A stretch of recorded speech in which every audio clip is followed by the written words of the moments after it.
Dipping. Bring it back. What's up, everybody? Welcome back to another episode of the Luke Kennard and Derek Mann podcast presented by Fish and Grits. They now own the rights to this podcast since what they did to the Hawks last night and all of Atlanta. That one hurt last night, guys. That one really hurt. Hurt my feelings. Hurt my pride. But we'll get to that in a little bit. Today is March 23rd, 2021 for posterity. Unfortunately, we are coming out of a week plagued with a lot of negativity. There was the shootings that happened here in Georgia. I'm not even going to say his name. I don't want to give him any type of light. I'm sure y'all have seen him. Y'all have heard about him. But just another tragic, pointless loss of life here. Coming at the end of where we've just gotten so used to, death tolls just popping up in the news every day. So it kind of sucks. But unless y'all really want to talk about that, or if y'all have anything to say, I said we could just keep that moving. Yeah, don't kill people, man. Yeah. Yeah, it's a tragedy, pointless, and we need to stop. We need to call it what it is, though. Say it. That was a racist. That was a hate crime, and Terrorist.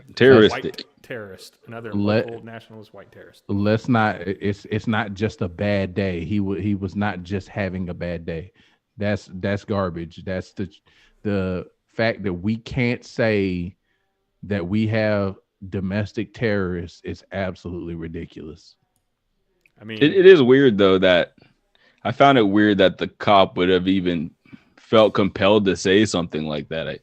Like he's defending him or in a way, right? Or some kind of way. Like, is he like standing up for his whiteness? Like, what? I just didn't even really see a reason for the cop to come out there and even make that kind of statement. Well, I mean, the cop himself is a supporter of very right-leaning ideologies and theories. So he's going to be one of those guys that you would see on Facebook going, "This people always making this about race. I don't get why people always make things about race. This is so stupid." He's one of those people. That's a pretty good accent there, right? I mean, I've lived in Georgia pretty much my whole life, man. Sound like a Lionel accent. There you go, Lionel. There's one on the tally for you, man. We're keeping it alive.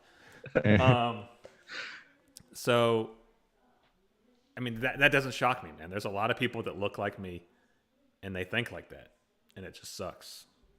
And it's just like I used to get on Facebook and argue with people till I was, till my thumbs hurt, essentially, or till my fingers hurt. Because I would just argue. But I mean, with that level, and let's just be honest, let's call what it takes to be like that. That level of stupidity to think like that. That level of, or that low of a level of intelligence to be able to think like that. You can't win that battle, man. Like, at least not from my side. I don't have the patience for people like that, just because I don't get it. It's not just about the patience though. It's trying to convince someone that however old they are, however many years they've been on this earth, things that they've learned for that long is now all of a sudden false. It's hard. I mean, you have a lot more patience than me. I've seen it. I've watched it. I've listened to it. I could never be, maybe I say this from a privileged place, but I could never be that, willing to talk to someone like that. I would be violent. Yeah. Well, but I don't know that. I don't know that for certain because I can't say I haven't lived that experience. Yeah. But go ahead, Marco. I was just gonna say, I feel like the reason that is, and I mean, I'd be that way too. Like on Micah's, like with that same energy of Micah, because I feel like we're not in the position, especially like considering that we've grown up in Georgia. We're not in the position where we're gonna take an aggressive stance against someone being ignorant towards us. You know what I mean? Because there's been times where that might have gone through our head through the several years that we've been alive. But over time, it's like that doesn't really get you anywhere. Yeah. Plus, there's already the negative connotation against Black folks that we're angry and aggressive. So it's like, if I want to convince you, I want to try, like I said, if I want to change your mind, I'm going to try and do it in the most respectable way possible, and not necessarily just knock some sense into you, catch you with these hands and then be like, ha, see what I'm saying? Ha. Yeah, I mean, because literally you a person of your stature, and you could beat the shit out of some of these guys that, are saying that. But like, I forget where I heard it from or who said it, but the quote was, "Anger is a young man's game." Like, people have often said, the older you get, the more you realize that a vitriolic response like that gets you nowhere, really. Yeah. Right. Because you can lash out and you can get emotional, but at the end of the day, even John Lennon said, it's better to make people listen to you with comedy than anger, because the second you start getting angry, then you're the one who's at fault. You immediately become the aggressor and the one that's at fault. So, and it's just, and to me at this point in my life, like, you can come up to me and say any kind of vocabulary you want, hateful vocabulary, that those words don't mean anything to me anymore. Like, you know what I mean? Right. Well, it's just this is the last thing I'll say on it, but it's just, the one thing I've always been conscious of is, one, I can't let my temper get the best of me. But the biggest thing is, I don't, in those scenarios, I don't want to prove an ignorant person right. And because like me flying off the handle, anybody who truly believes that stuff and that I'm this just inherently violent, angry person, me flying off the handle and snapping only pretty much reaffirms what they believed about me in the first place. So I've learned to kind of take the high road. That's just the better way to do it. Right. Some people just aren't worthy of your energy at the end of the day.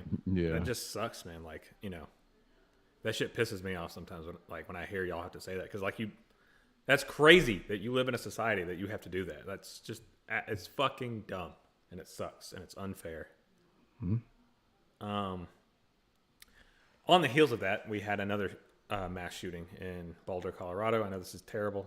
I don't want to give this too much energy, but we just prayers out, and, my deepest condolences to all the families of all these these victims, because someone was having a bad day. It sucks. Yeah. But all we can do is just continue to try and be a better person ourselves, so that the nation the world becomes a better place. But in slightly better news, Kemp announced that the vaccine in Georgia will become available to everyone 16 and older starting Thursday. So you can start signing up to get on the list. The wait lines are over. They feel like they've vaccinated enough of the tier 1 priority A people out there. So they're starting to move to the masses, which means hopefully good news. Right? I'm a bit confused about that, though, because I know so many people who are certainly not tier 1 people who have already gotten the vaccine. So yeah, right. I've seen some people that. Well, there were loopholes. Okay. Like my mom got it because, well, granted, she technically was, because my mom is over 60. Right. So that makes sense. But she got it as a caretaker to my grandmother. Okay. And my dad, I forgot how my dad got it, but I think he had health reasons, because he's diabetic and whatever, he's got asthma. Technically, I was supposed to have gotten it already. I was supposed to get it last Thursday, but due to the threat of severe weather, they postponed the opening of the facility to 10 o'clock. So it was like, do I go to work or do I go get my vaccination? Said I can probably find more vaccination appointments. Just let me make some money.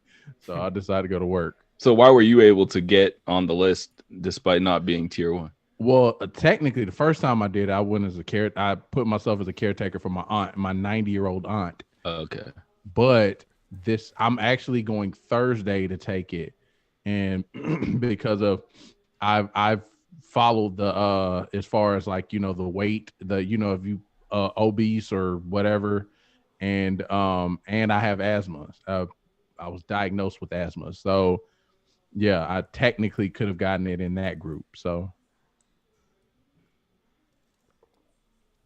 Well, good news is we can all start getting it now. Yeah. I'm still a little hesitant. I don't know, man. I'm like, yeah, I'm going to get it. And then I'm like, I don't know.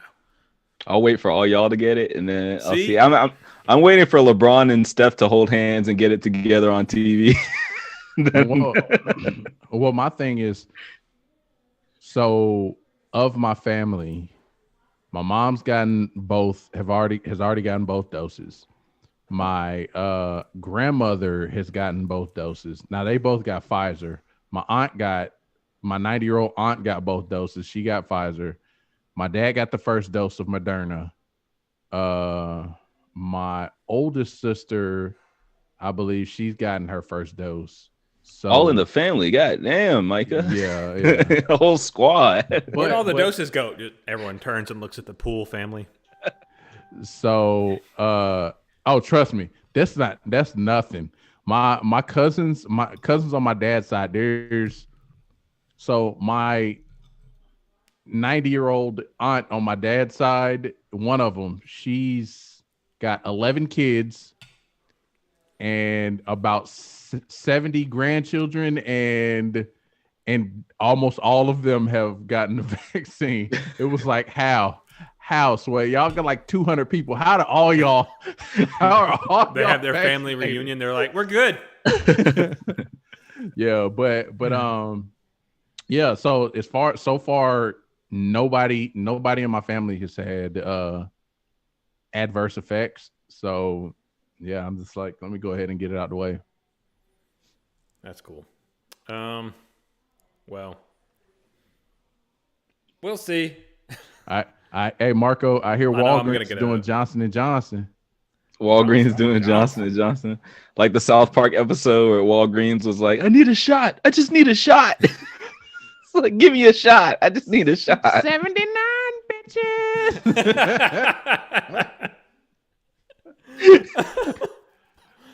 Oh man. So in more local news regarding Fish and Grits, I had a meeting with some of our former guests. I met with Reggie from Effect Fitness and the Georgia Tech quarterback, and I met with Dr. Tom, aka the Stretch Doctor, recently. And we were planning an event for the future, and especially now if everyone's going to start getting vaccinated, it can happen even sooner.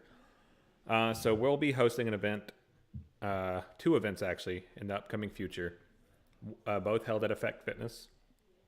And some of those, it will include classes. We'll be there broadcasting. We'll be recording, talking to some of the people there. The first one's going to be more a private event. The second one, though, is something that everyone that listens can come out to and check out the place, take a tour, do some of the things. Well, I'm sure we'll have other things going on as well. But look for that in the future. We'll be posting about it. We'll be advertising it. We'll be doing something cool. But more to come on that. Content guaranteed. Yeah, that does it for the current events, fellas. Let's talk a little bit of a old round ball there, Marco. Oh, I thought let's do March Madness before we get in the NBA. Well, I figured you could do your intro. I guess it's all basketball. I just thought about it. We technically didn't even do an intro. Like no introductions, no personal introductions. Oh yeah. We did. It's not really because I went straight into current. He just. I'm Ryan. Yeah. I'm joined by my two lovely co-hosts, Marco and Micah. Hey. Yeah, Marco. I was like, "You all right? You there, buddy?" you gotta stop. Go watch. Just watch ESPN for one day. Watch ESPN for one day and see how they introduce people. Because I'm tired of saying, "Hey." Oh man. Hey, it's me. Hey. One day when you introduce me, I'm gonna do the digger dance. Oh God. I wonder if people will get that.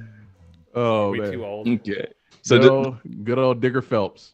Despite how I'm reluctant to loop March trashness into my NBA talk, we'll go ahead and say it's time for the layup, aka the finger roll, aka jelly time, aka points in the paint. And there we go. And it's always this time of year, March. It used to be a stalwart in our time, in America's time, because March Madness, NCAA March Madness tournament used to be some of the most compelling and exciting basketball that any person could wish for on a year-to-year basis. There's still some of that, but let's be honest. I cannot get through a college game without being like, oh my God, these guys are trash. They're so bad. And even I was watching Florida State, Colorado yesterday. Mm-hmm. The talent differential between those teams was stark. Man, I was like, oh my God. Colorado couldn't even. The fact that they stayed close that first half was like, these dudes can't even play basketball. To be fair, talent-wise, we're probably one of the deepest teams in the nation. No, y'all are incredible. Yeah, athleticism, the defense is. Who's the? How do you say that one? The white dude's name, the foreign dude. Center. God, hold on. Let me see it, and I'll be able to say it. I just have to. For a center, his defense is on point. Like I saw him defending the perimeter. I love him. I was like, yeah, look at that feet movement, that foot movement. He's Mason Plumlee, and just moves. He's better defense than Mason Plumlee. He's Mason Plumlee at Duke. Koprivica. Yeah. Yeah. His defense was elite. And I was like, oh my God. We can switch 1 through 5, man. Yeah. It's funny though, because I was talking to Ryan about it the other day. He was like, you really been watching? I was like, not really. Damn. It's like, bruh, I was like, UGA is my favorite college, and we're trash at basketball. So I don't really care.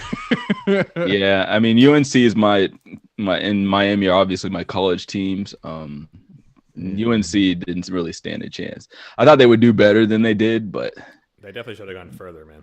Yeah, they're not. They just weren't very talented, and they don't shoot enough threes. You know what I mean? So I don't know. They just did not have a lot of talent on that team. Bruh, and not to mention, I kind of quickly did a bracket. I was literally on lunch break the day before the first games when I did my first bracket and when I did the bracket for our group. And yeah, let's just say, needless to say, my bracket's busted. I still got a few teams left in it. Villanova, still got the Zags, Alabama. Did they beat Maryland or lose? Alabama, they beat the brakes off of Maryland. Yeah. Oh, they did. Alabama's so good. What about Houston? Is Houston still in it? Houston's still in it. Houston beat Rutgers. Okay. I thought Rutgers was going to be one of those Cinderella stories, man. I think my Final Four. Actually, I might have had Illinois. I might have had Illinois in my Final Four. Let's go look. I haven't even looked at our They got beat by the real team from Illinois. Oh my God. What's your bracket? That same dude. I remember the dude on Loyola was there. He was like a freshman when they went on their first run. I think it's like Mike P 2K31 or something that. You. All right, your Final Four was Gonzaga, Michigan, Villanova, and Houston. So you're still in alive. Yeah. Y'all alive. My coworker was like, bro, how you gonna pick Villanova? I said, because they're one of the best coached teams in college basketball. I'm like, I trust that they'll go deep, even though they're a 5 seed. I'm like, I'll trust they'll go fairly deep. Jay is such a good coach.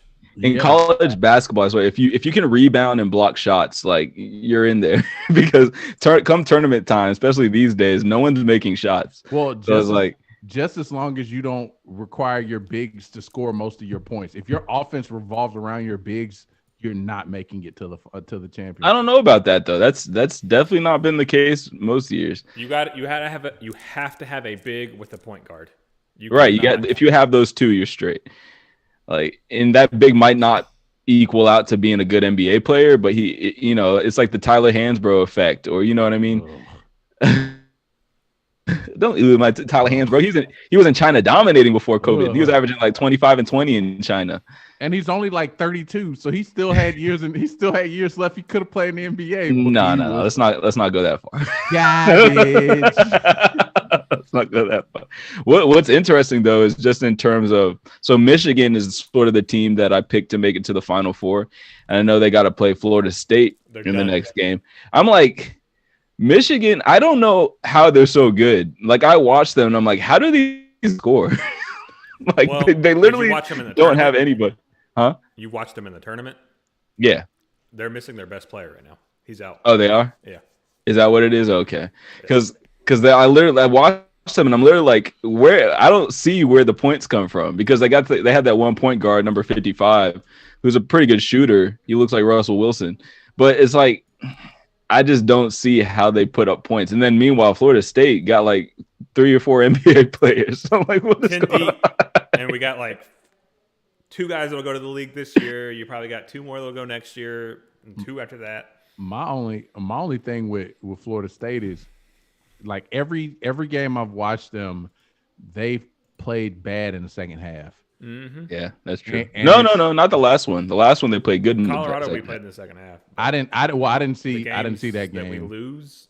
That's how we lose them. But like, I mean, like the UNC in the ACC. I was over Ryan's house when we were watching that game, and they did everything within their power to try to allow UNC it back in that game. Right. It was like, please take it. Oh, well, you don't want to take it. I guess we'll win it and go to the championship. But it's like, come on, and bro. Lose to Georgia Tech, man. Georgia Tech, and then for Georgia Tech to get the brakes beaten off of them in the opening round. Well, they didn't have their best player. They either. Also lost their best player too. They were like out rebounded like 10-0 in like the first like 10 minutes of the game. Like, so I mean, I'll give them a pass. But what I will say is, I think what happens with Florida State, and it happened in the game where Michigan, who was Michigan playing? Last game. Yeah. They played the dude who has the LeBron fade. It's literally like a dude who faded LSU. He faded the front of his hair, like you got the old man, the Winslow haircut. But what happened in that game is they had a lot of like talented wing players, like, you know, very good ISO players. And what happens in college ball is, like, I feel like they start reverting to hero ball. Yeah. And then they get that whole energy where they want to be screaming and shouting. And then suddenly the other team just continues to chip away at their offense. And they're just pass, open shot, pass, open shot. And then the hero ball stops working after a certain point. And I think Florida State does a little bit of that too, just because they're so talented. Our offense has always been our half-court offense has always been lackluster. You got a bunch of Joe Johnsons. I've been saying for years, like, I want Leonard Hamilton to bring in an offensive-minded assistant coach. He needs that so bad. Right, he coaches like Doc Rivers out there. That's exactly who he coaches like. Every time I see him, I'm like, you're Doc Rivers. You're excellent at obtaining players. You're excellent controlling personalities. Regular season. Exactly. Controlling, yeah. Well, he's had a lot of success in the postseason. He's had far more success in March Madness than Florida State has ever had, really. Yeah, true. The most consistent. But the way he wins is through athletes playing defense and getting transition buckets. That's what he relies on. He wants to win the game on the defensive end and be more athletic than the other team. That's what he wants to do. He does not. Right, which has a ceiling. Yeah, exactly. And there is no sophistication to his half-court sets. It's all pick and roll. That's all it is. Just ISO motion, and just constant pick and roll. I mean, well, we've seen it work.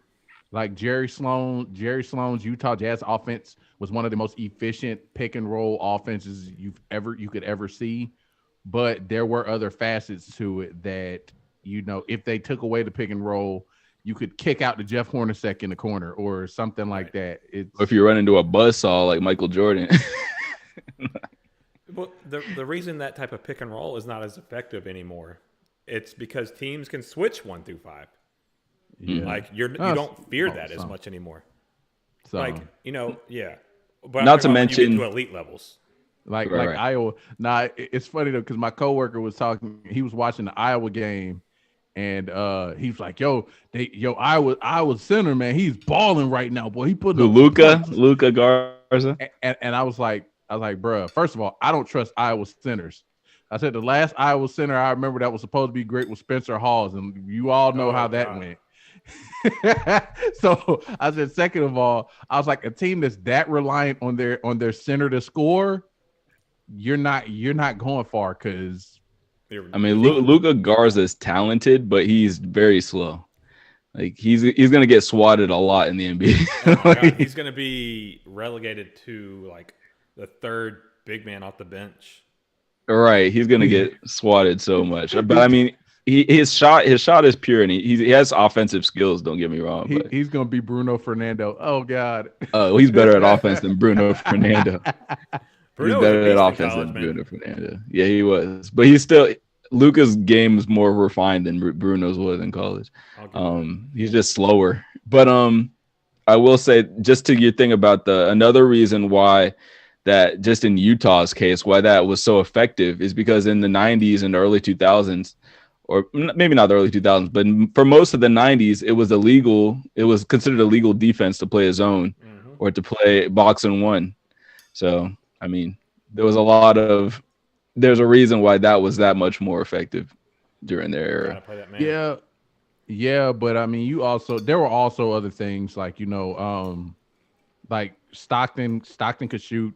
You had Karl Malone was the damn man, just a man amongst boys. Dude's biceps. Like, there's a reason dude was able to be in the WWE after he retired from the NBA, because dude was just like WCW muscle. Yeah, he did WWE too, I believe. Did he? I think it was just thought WCW. so. Who was his partner again? Friggin' Rodman or something? It wasn't Rodman. No. Was it Kevin Nash or Scott Hall? One of those two. And then like I said, you had Jeff Hornacek was lights out. If you left him open at the 3-point line, dude was just absolute lights out. And Karl Malone would Hulk Hogan. Okay, Karl Malone would set those picks that would like destroy people. Like he would just like... Karl Malone liked them Beanie Babies. Oh no, I'm sorry. I misread that. DDP was his. Okay, Diamond Dallas Page. DDP, and it was Dennis Rodman and Hulk Hogan. Okay, that's what I thought. I'll tell your brother. Me and Dennis Rodman. What do you think Dennis Rodman and Hulk Hogan talked about? Probably wrestling. I'm sure Dennis Rodman's a wrestling fan. Hookers and partying in Vegas. Yeah. It's something about Vegas stories.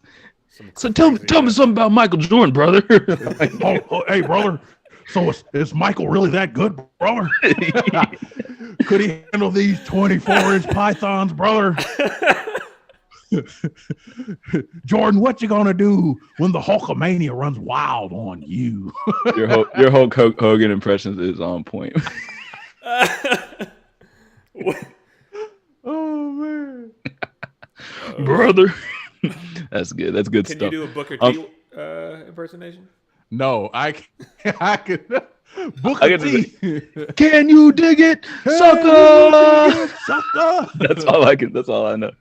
I used to do the Macho Man, Randy Savage.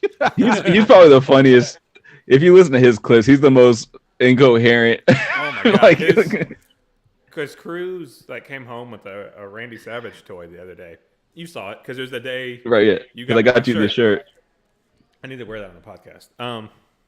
So, Micah, I don't know if I told you, but Marco's gift to me for my birthday was a a T-shirt. WrestleMania 13, T-shirt. I think. Yeah, and had all the classic guys on it. This is awesome. But Cruz came home with a Macho Man Randy Savage like figurine that night, and I was like, "What? Okay." Oh, and then I started showing him clips of Randy Savage. That man was a lunatic.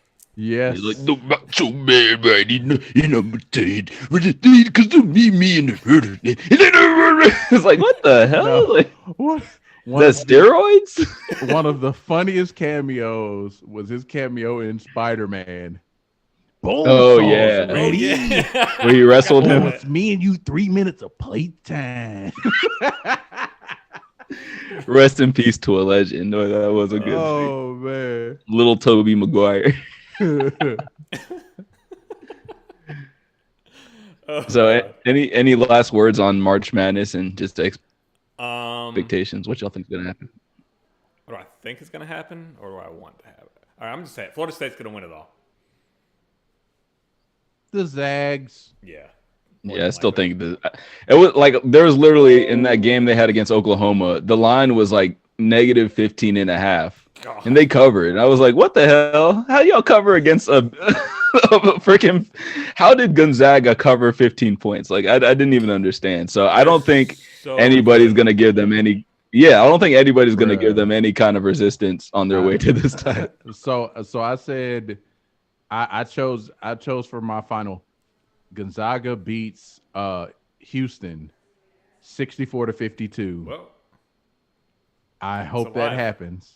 I really hope that happens. So good. Their defense is really, really good. They have some really good guards. I don't even know anything about Houston. Do they have an NBA player on their team? They might have a couple, like a bench player or two.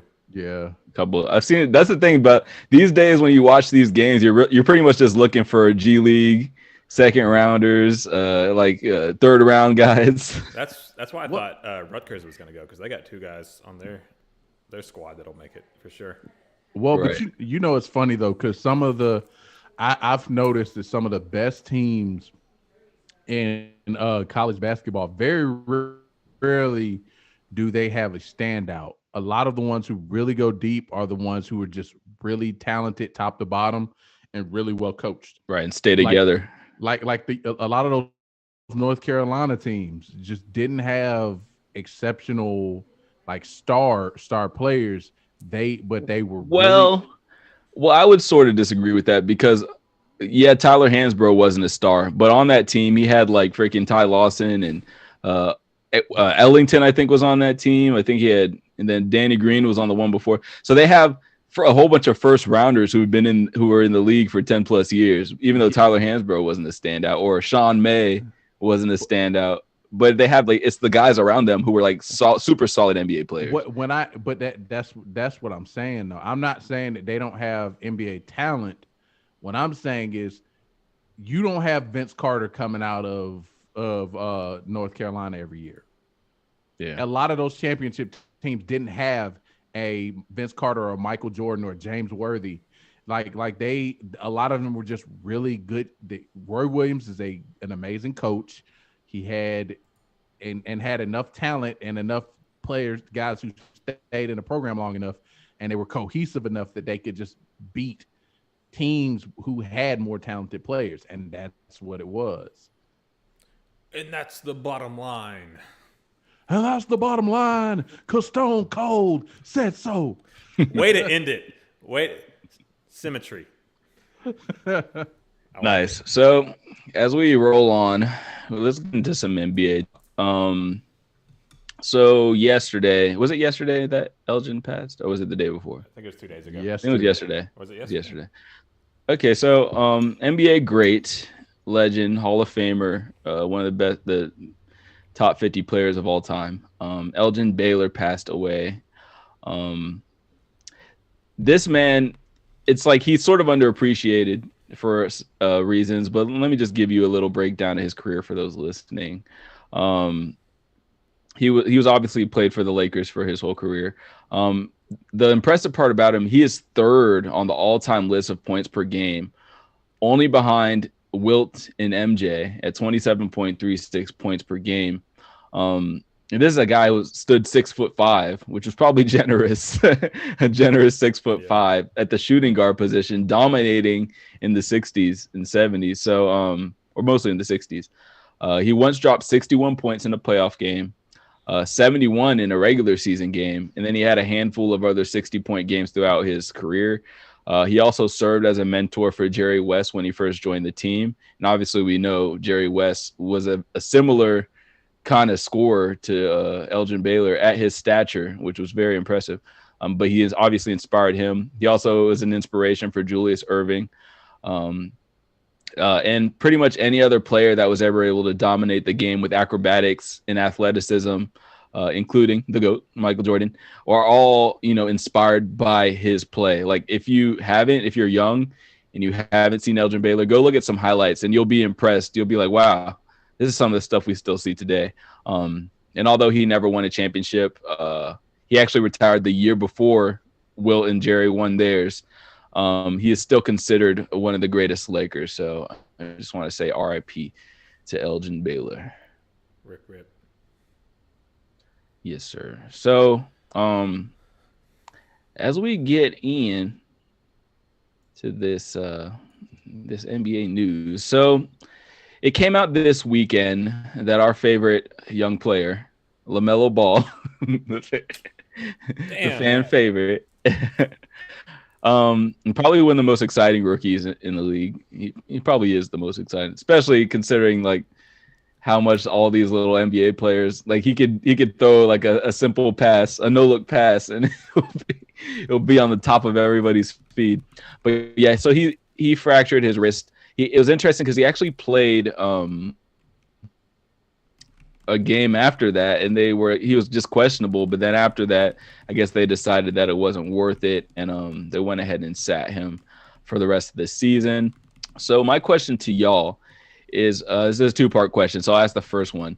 Do you think the Charlotte Hornets, who are actually sort of surprising this year and staying in the mix of all these Eastern teams, this clusterfuck of an Eastern Conference playoff standing, do you think that they're still in play for that play-in playoff game without LaMelo Ball out there running in point? Mike, go for it, man. Yeah. I even though he was a big spark for them, I think between Gordon Hayward has been playing the best I've seen him play in a long time. Terry Rozier, he kind of made me rethink some of the things I've said about him in the past. I still don't trust him in the playoffs, but he's been playing out of his mind this year. He's got a lot to prove. They have talent. They have some talent. Michael Jordan finally hit on some free agents and some draft picks, and I think they can make it. Now, do I think they'll go anywhere? No, but I think they're still talented enough and are playing well enough in a East that's a toss up that they could potentially still get that one of those play-in games or something. Yeah, I mean, if you're talking about just play-in games, that goes all the way down to the 10th seed. I mean, right. They'll definitely be able to make that. Like Micah highlighted, they still have talent around him. LaMelo wasn't even starting for most of the season. I don't even think he'd still be going to start. That was just bad coaching, though. That wasn't because he did this. Just to be that's true. But you have Terry on the first unit that's just killing it. LaMelo's better than Terry. I mean, yes, 100% LaMelo is better than Terry, but you still have a veteran who's playing very well. But yeah, I mean, I get it. Like LaMelo showed signs of being, a top 5 player. Once he really gets one day, let's not get carried away. No, I'm saying he has the skill set to be a top 5 player once he figures everything out. Like he's a rookie. And he's doing meanwhile, LeVar's hearing that statement like, see, I told you, my boy. context is important though, because we got to realize the same way that we look at Luka as not when he was a rookie, he wasn't really a rookie. We got to do that same thing for LaMelo because he's been playing pro ball like the past 4 years. I mean, can you look at Luka and look at Lonzo both and say confidently that they are, at the top? LaMelo. I'm sorry. Melo. Yeah. You can say that about Lonzo. LaMelo, and say confidently that, they've maxed out their potential. No. Melo, no. LaMelo, neither of them. Neither, yeah. Well, I don't know. I mean, I'd say LaMelo definitely has in terms, because it's tough to assess Luka because he's done such great things, just minus the winning part. Yeah. That I guess that would be his ceiling, to really just be an outstanding winner and really be in contention for that MVP. But in terms of like his bag, his abilities, I don't know how much higher he can go. I mean, he's already great. I mean. Yeah. He could be a little bit better of a shooter. Yeah, I don't think that's going to happen. Luka came out the womb playing pro basketball. So yeah, pretty much. So him, like you said, he could hone his shooting. Like it took LeBron a few years to kind of hone his shooting, but Luka can hone his shooting. But LaMelo, there's so much to his game that he could still improve on. Right. And he's still raw in a lot of ways. I mean, Luka came into the league better than LaMelo too. So. Mm-hmm. Well, I mean, I would hope so. Like I said, he came. I know. I'm talking about in as far as distance to travel to reach their potential. Yeah. But I mean, like he came out. They cut the umbilical cord, and his dad just rolled him a basketball. It's like, all right, drills, let's go. Right. 3-man weave, go. No, but go ahead. I mean, I can like LaMelo's. I initially when we talked about it earlier in the year, I said that I felt that LaMelo could have been the biggest bust, but now I think he potentially might have the highest ceiling in this draft class, and he surprised the hell out of me. I think LeVar talked so much about his boys that it put that seed of doubt. You put that seed of doubt in your head, and not to mention that Lonzo crashed for the first 3 years that he played. So you were like, oh yeah, nah, I don't think he's gonna be that good. But seeing him, it's just like it's like he's from a different family almost. So I mean, what's interesting? Like I think LeVar knew the whole time that LaMelo was going to be the best one. Not only even before he had his full size, because he's like 6'7". He's like the same size as Lonzo, maybe a little bit longer. But I think what's going to be interesting in terms of LaMelo Ball, because LaMelo is like an all facets kind of player, right? Where he's purely a distributor. He's like more a pass first kind of player is what I'm trying to say. The way that we saw Luka and Trae, like in their next season, go from 20 points per game or sub 20 to 30 points per game, I don't think we're going to see LaMelo do that, because I just don't think he's that kind of player. But we might see him improve in other things, just in terms of game speed and IQ and all. But I don't think we're ever going to see Melo dropping 30 a game. I just don't see that from him. I don't know. Well, do you not remember what LaMelo was at first? LaMelo was shooting half court shots and doing dumb shit. Like you can't count that. Like, yeah, I don't think he'll do that kind of scoring. Like the pulling up across half court and shooting threes. Like I don't know if, especially if you got Terry Rozier, he's trying to fight for that starting spot. You're not going to have the least. Well, forget about Terry and just forget about any impediment that might stop him from scoring those points. I just don't think he's that kind of player. I don't think he's the aggressive style scorer. Yeah, that's what I mean. To do that, because a lot of his and Chino Hills, like I remember I watched that game and he scored 81. 90% of his points where like Lonzo would get a Cherry steal picking. and he's just cherry picking. And it was like, all right, so yeah, he scored 81, but what did he really do? And a lot of his other ones, it was like I said, it was a lot of ill-advised shots and stuff. Yeah, I mean, will he be that guy that is just going to like break people down and put up 30 a game? I don't know, but I could definitely see him being 22 and 12, 22, 13, 14. Yeah. I could definitely see that type of player, but right, like near triple-double type numbers. Yeah. I think we're underestimating LaMelo's work ethic to become a better scorer, because he's already, in the top percentage of the NBA as far as passers go.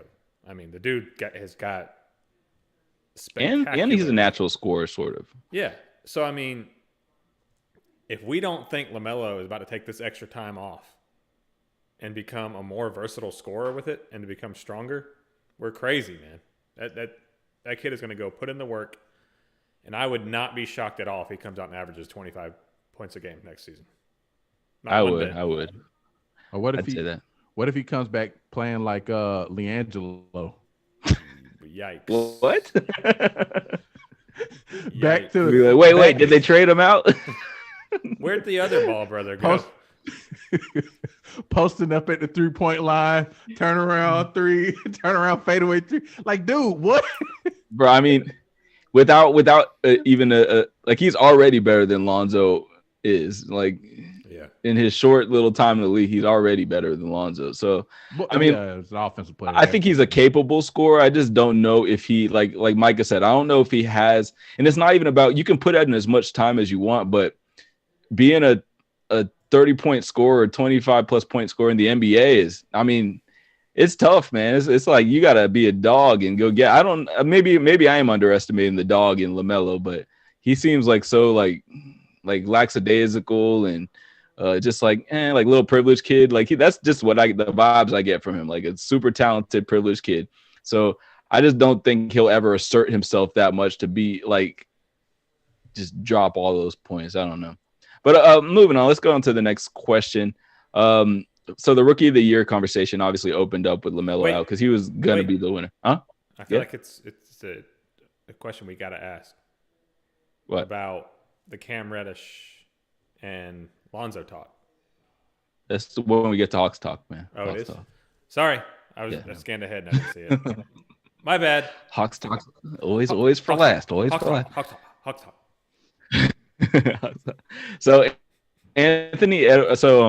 LaMelo was pretty much the shoe-in for Rookie of the Year, and then Anthony Edwards pretty much the consensus second pick. So just diving into these numbers a little bit, I'm under the impression that Halliburton might be getting slept on a little bit here. So I just want to run these numbers by y'all and get y'all's opinion about who do you think deserves the Rookie of the Year now that LaMelo is out. So although Edwards is averaging 4 more points than Halliburton at 16 versus like 12 and some change, he's shooting below 40% from the field and 31 from 3-point percentage, only 75% from the free throw line. On the other hand, Halliburton, like as I said, he only averaged like 12.5 maybe, but has 2.5 more assists per game, the same amount of rebounds, and he's shooting 48% from the field, 42% from three, and I think he's like 88% from the free throw line, or 85 to 88% from the free throw line. So how do y'all feel about this Rookie of the Year race now that LaMelo is out? So I was thinking about this earlier today when I was watching.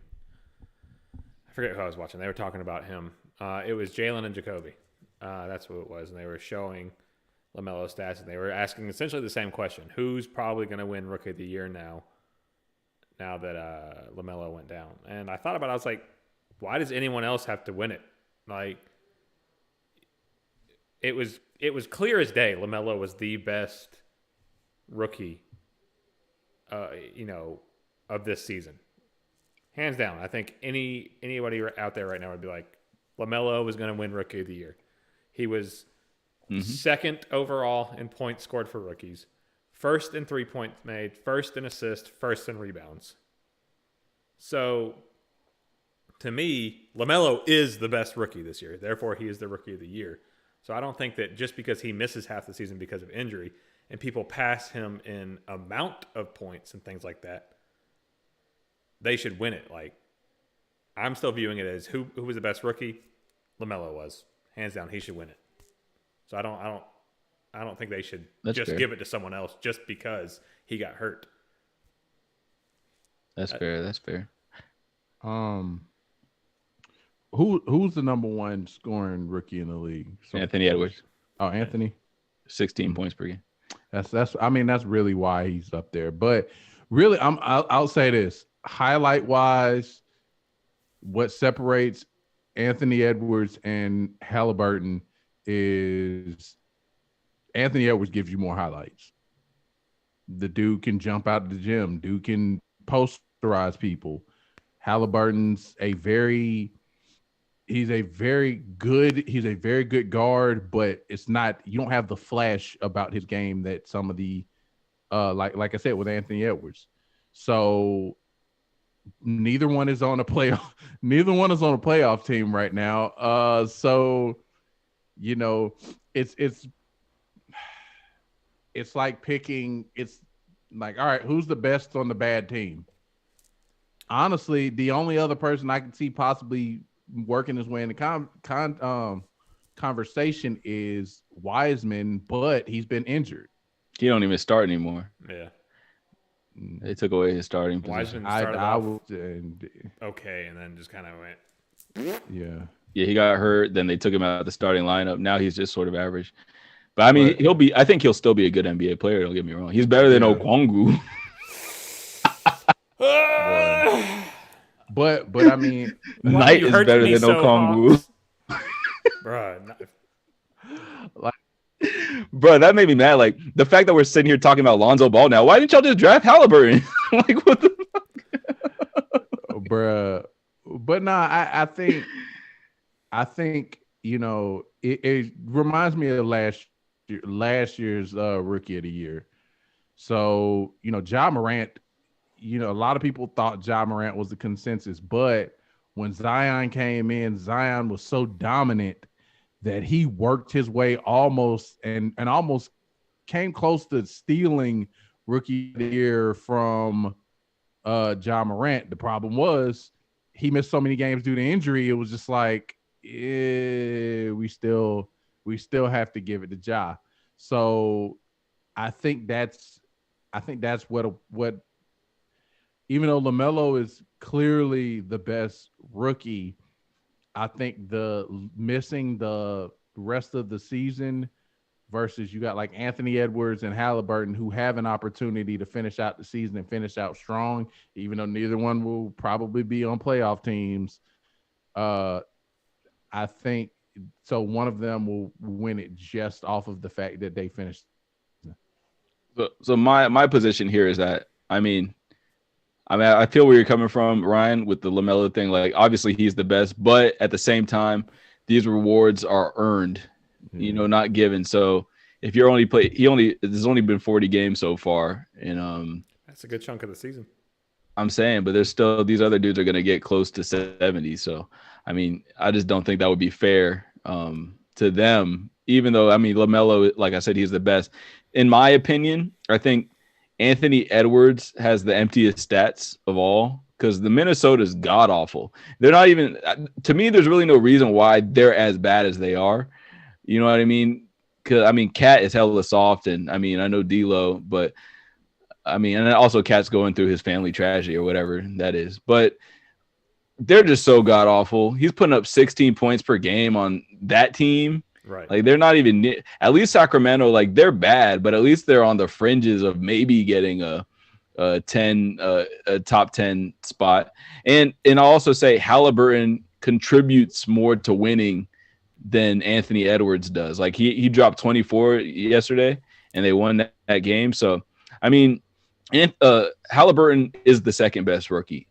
He's way better than Anthony Edwards, in my opinion. Yeah, but you didn't like Anthony Edwards in the first place. You saw what?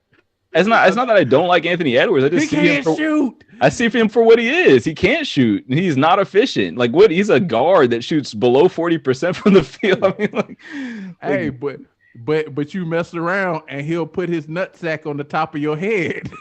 True, but so could Gerald Wallace. Like, okay, so he's the new Gerald Wallace. Like, hey, Crash Wallace, do not disrespect Crash Wallace. That man was a legend. Michael Jordan thought so too. In the city of Charlotte, they have his jersey retired in Charlotte. Michael Jordan was like, bro, why can't you get better? Like, be more like me. You're so athletic. Just be like me, man. He's like, I'm Gerald Wallace. I'm not Michael Jordan.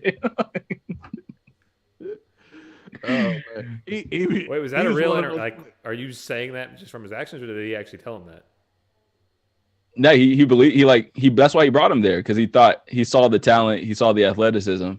I mean, they made the playoffs. Charlotte made the playoffs, but his ceiling was very low. The ceiling was the roof. Gerald Wallace, it reminds me of Josh Smith in the aspect of he was a guard or like a big guard or forward, but because of his lack of versatility, they just moved him closer and closer to the basket. It's like, bruh, we drafted you as a shooting guard, but you're going to be a power forward for us. He was one hell of a dunker, though. Oh yeah. So was Jay Smooth. Bryce wants to know where your UGA bias is, Micah, on your Rookie of the Year. As far as Anthony Edwards? Yeah. He wasn't there long enough to have bias towards it. Micah doesn't watch UGA. No, I mean, I like Anthony Edwards. No, because UGA basketball is trash. See? The last time we did something was that the year the tornado hit the Georgia Dome. Oh, yeah. And we wound up flukingly winning the SEC that year. I don't know how we did it, but we did. And then we got to the tournament, and it was like one and done. It was just like, oh, God. I don't know if Tom Crean's just a bad coach, because didn't y'all have like there's like an NBA quality player on the team right now, I think. Don't quote me, but I think he was there when Anthony Edwards was there. Y'all literally had two NBA caliber players that didn't even sniff the tournament. Last year we had Anthony Edwards and another top 10 like 5-star recruit, and yeah, we didn't even win the SEC. I don't even think we made the finals in the SEC. No, y'all didn't sniff anything. Like, y'all played 500 basketball for 2 years in a row. And that's exactly why I don't support UGA basketball. It's just like, bro, this is trash. I'm sure I could do a pickup team that compete with UGA basketball. Run out and play them. All right, so two more quick topics before we get to Hawks talk. This Blake Griffin one is just sort of in jest, but I'm semi-serious. So Blake Griffin pretty much proved to the world this weekend that he was definitely saving his dunking legs for a winning team / contender when he jammed one in his first game suiting up for the Nets. In his limited minutes, I will say he looked very lost out there. Like there was one play where he like tried to set the screen and like Kyrie was like, what are you doing? And then he was like, well, should I go over here? I was like, nah, Blake, just go, just go to the bench. Just go to the bench. What is it again? It's like, bro, wasn't he just playing in Detroit? It looked like he hadn't played in years. Do the Nets have a system? No, I don't think so. It's just ISO. It's just watch Kyrie dazzle and Shea. He's probably the most unguardable player in the league to me. Like that dude is nasty. I don't know if y'all watch him in these games, but oh my God, he is nasty. Oh, nobody's ever questioned his ability to play basketball. You know, it's just everything else about him is just like, this dude is an idiot. The funny part about that is globe is. So his birthday is today. He literally took off the week, like he took off like some games, like he took off the weekend in some games or something, off like some sickness or something, probably just to celebrate his birthday. Kyrie is he pulled the Kawhi. All right. I think I got COVID. He didn't go. Yeah, he didn't go on the road trip that Brooklyn just went on, I guess, because it's his birthday. Oh, But man. so my question for y'all was, should the Pistons sue Blake Griffin for Blake Griffin for deceptive practices? I said this last week. I told y'all Blake can dunk. He just said, I'm not wasting any dunks on Detroit for Detroit. Said they will get 0 highlight dunks from me. I'll give them a step back 3, but dunking, nah. You're not worthy of seeing my dunks. He's like, you see these rims we're playing on? You see this arena? I'm not dunking for you. Looked outside. It's gray. You know we're in Detroit, right? What about Detroit screams flashy? Right. Ooh, a Chrysler 300. Right. You're supposed to dunk over that Chrysler 300. Sorry, Marlon. Oh, man. But you made the choice to move back to Detroit. Oh, man. Yeah, but I think there's something wrong with that, though. The fact that you're literally playing in front of these people and holding back. But hey, man, Kevin loves doing it out here too. So there's something about the Midwest and not giving your all. Bruh. It's the Midwest. Well, no. Here's the sad thing. Kevin Love gave everything for Minnesota, only to go to Cleveland and leave and hold back. Like, bruh, that's backwards, isn't it? Like who wants to do more? Yeah, I guess. Yeah, to fit in. I guess because it's like Minnesota. I'd rather be in Cleveland than Minnesota any day. He had to fit in. Hey, that's a summer conversation, but I want to one day get on the topic of how LeBron was not overmatched in those games against Golden State. And it was just the fact that he wasn't good enough to face up with Kevin Durant, why he got swept and gentlemen swept. But anyway, moving on. So the last general NBA topic. So Draymond said today that he is the best defender of all time. Tony Allen, the famed guard who was a very vaunted defensive player in the league in the 2000s, fired back asking, who stamped you? Who you clamped? And then he quoted Jay-Z's, "You need more people." So me personally, I'd say Draymond Green is probably a top 15 defender of all time, maybe. But I took the liberty of listing a couple people who I felt were better than Draymond Green at defense. Starting with Bill Russell, Dennis Rodman, Hakeem Olajuwon, Scottie Pippen, Tim Duncan, Michael Jordan, Gary Payton, Kevin Garnett, Kawhi, Kareem, and I'd probably put him around that Ben Wallace, Joe Dumars, a little bit. He'd be before them to me, but in y'all opinion, where does Draymond rank on best defenders of all time? Micah, you want? I have a different view on this. So, Micah, you go first. Bro, I wouldn't even put him in the top 50. Damn.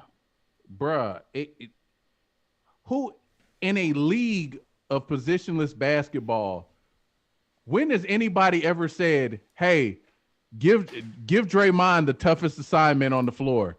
Hey, put Draymond on Draymond, we need you to shut down LeBron tonight. They ain't never said that. They put Clay on him. Or Iggy. Yeah. Bruh, they'll MVP put anybody but Draymond on, because they know Draymond ain't quick enough. Bruh, like, who have you guarded? In a league where bigs don't matter, who have you shut down? Like, for real, I'm trying to figure this out. Hey, I'm not no more water. It's a fair question.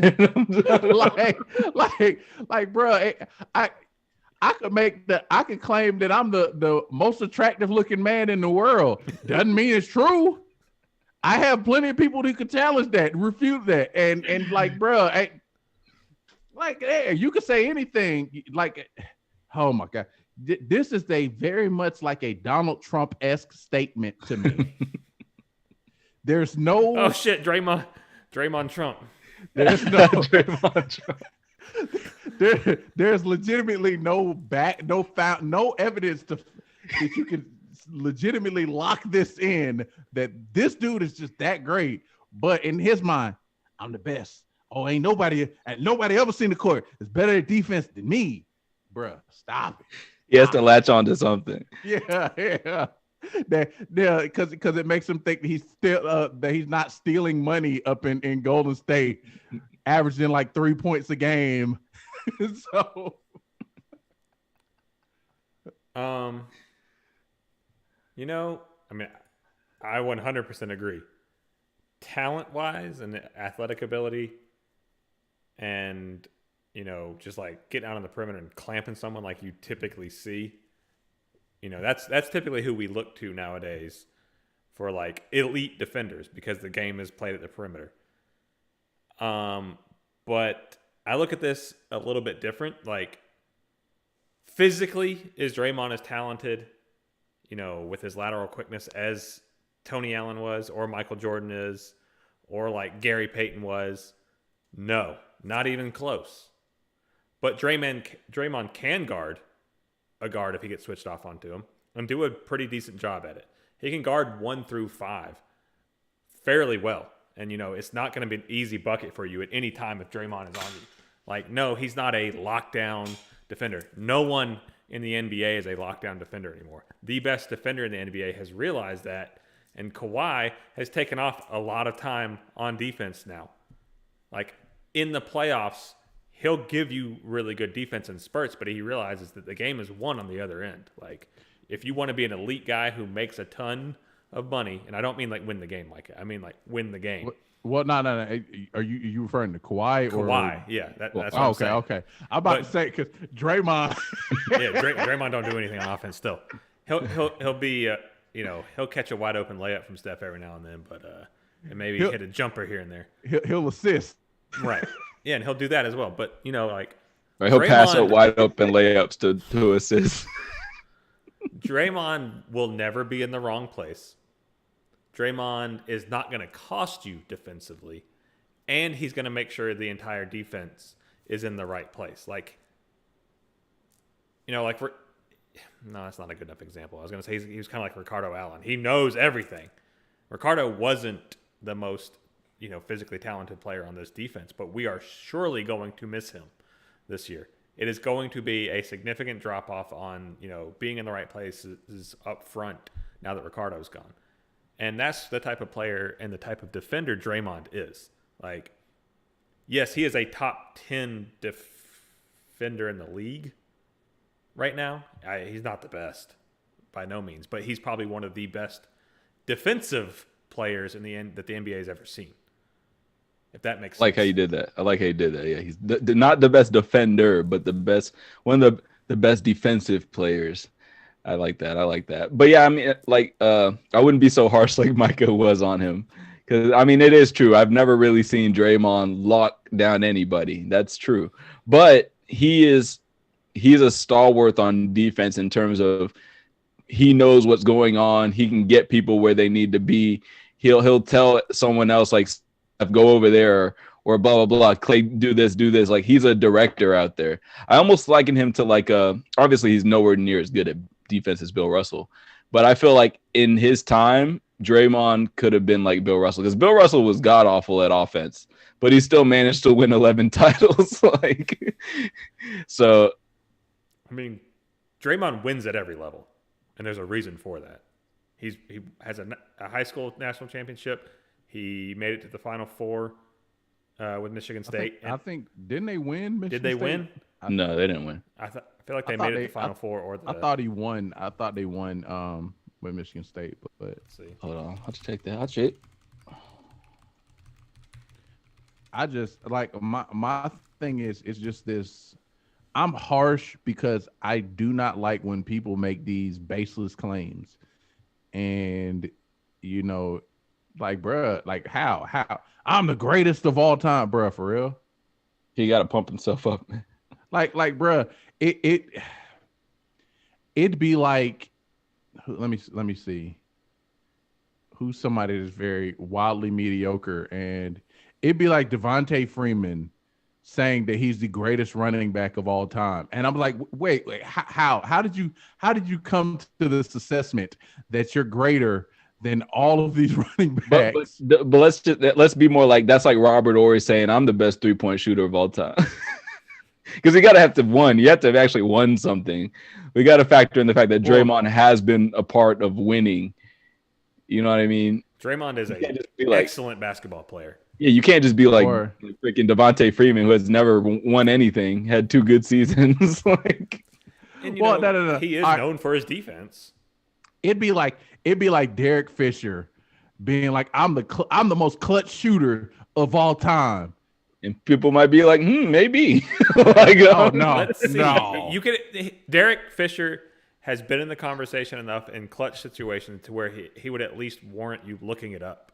Yeah, like Draymond.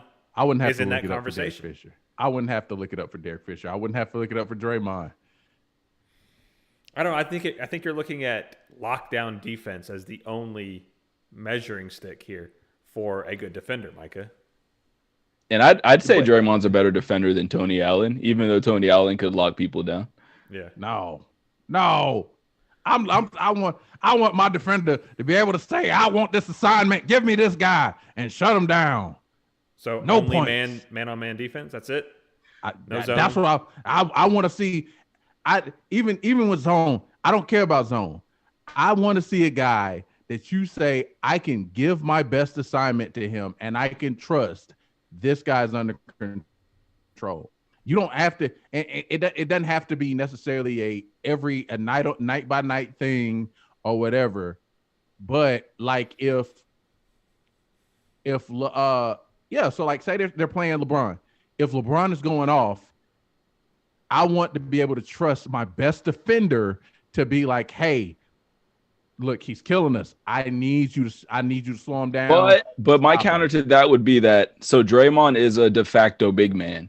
You would never ask, even though I would say a lot of these big men are some like Tim Duncan, one of the greatest defenders of all time. You're not going to put Tim Duncan on Kobe. I mean, if he had to, he'd still swat a shot at the rim. He's not going to go out there to the perimeter. He'd get left. Hey, he do a step back, swat. He was long. Hey, man. Yeah, but he wasn't. If Tim Duncan would have done that, he wouldn't have had a long career. But I mean, but even still, like, LeBron is a fairly big. He played, he runs the point, but LeBron plays. He doesn't play like a shooting guard. He plays like a big player. He bullies. He likes to go to the basket. Which is something that Draymond could guard. Hey, at the end of the day, if you want to use LeBron as the barometer, Draymond's beaten him in the finals more times than he lost to him. So, but Draymond wasn't the reason that they won. No, though, you can't deny it. You can't deny it. It doesn't matter. You can't deny it, bro. What's his name? Samaki Walker won more championships than Dwight Howard. Samaki Walker didn't get minutes. he got enough. He got enough. Draymond played the whole damn game. Clearly, Samaki Walker. He got more rings than Dwight Howard. I'm just saying. Adam Morrison's the best bench 3-point shooter in history. It's like stop talking about these bench guys. Draymond gets minutes. But I'm just saying. I mean, if it doesn't matter if you get minutes, if you're not a contributor, then he contributes on the defensive side of the ball. Offensively, what's your purpose? Like, how did you talking about defense? Let's not get into the offense about Draymond. Now you're jumping the shark. Picking nits. Well, I'm not jumping the shark. You just changed the entire context of the question. What do you mean? He's not a good defender because he doesn't contribute on offense. What? I'm not saying he's not a good defender. I'm just saying, like I said, I want a guy that I can trust. And for when I think of elite defenders, if you say, "Hey, we need you to slow this guy down," and you can take that assignment and do it. So to you, Fred VanVleet is a better defender than Draymond. No, I wouldn't. No. Then what? Because he locked down Steph in the finals a couple games.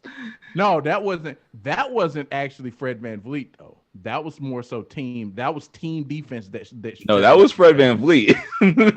like what's it called? Like Ibaka. Like every time they came off a screen, Ibaka would like bump Steph because they know Steph's not the most physical, and he get him off his spot. Get him. Freddie was chasing him full court. Freddie was chasing him, but teamwork make the dream work. But like I said, at the end of the day, though, I do, like I said, for me, yes, team defense is important, and Draymond is a very good orchestrator of the defense, but man-to-man defense, I still don't trust Draymond in a one-on-one setting. If the dude he's guarding has the ball with a chance to win the game, I've never thought that Draymond would be that guy that's like, oh, this dude is, this game's over. Draymond's guarding him, it's a wrap. Nah, he's just never been that guy to me. I'm going to try and find it, but I remember there being an article on Draymond. This was probably 2 years ago about his defensive effectiveness, essentially, in those one-on-one things. So, like, he was top 2 as far as one-on-one post defense, as far as shot percentage against. And he was also, like, he was the number 1 perimeter post player on shot percentage. And, like, even for guards, he was, like, in the top 30.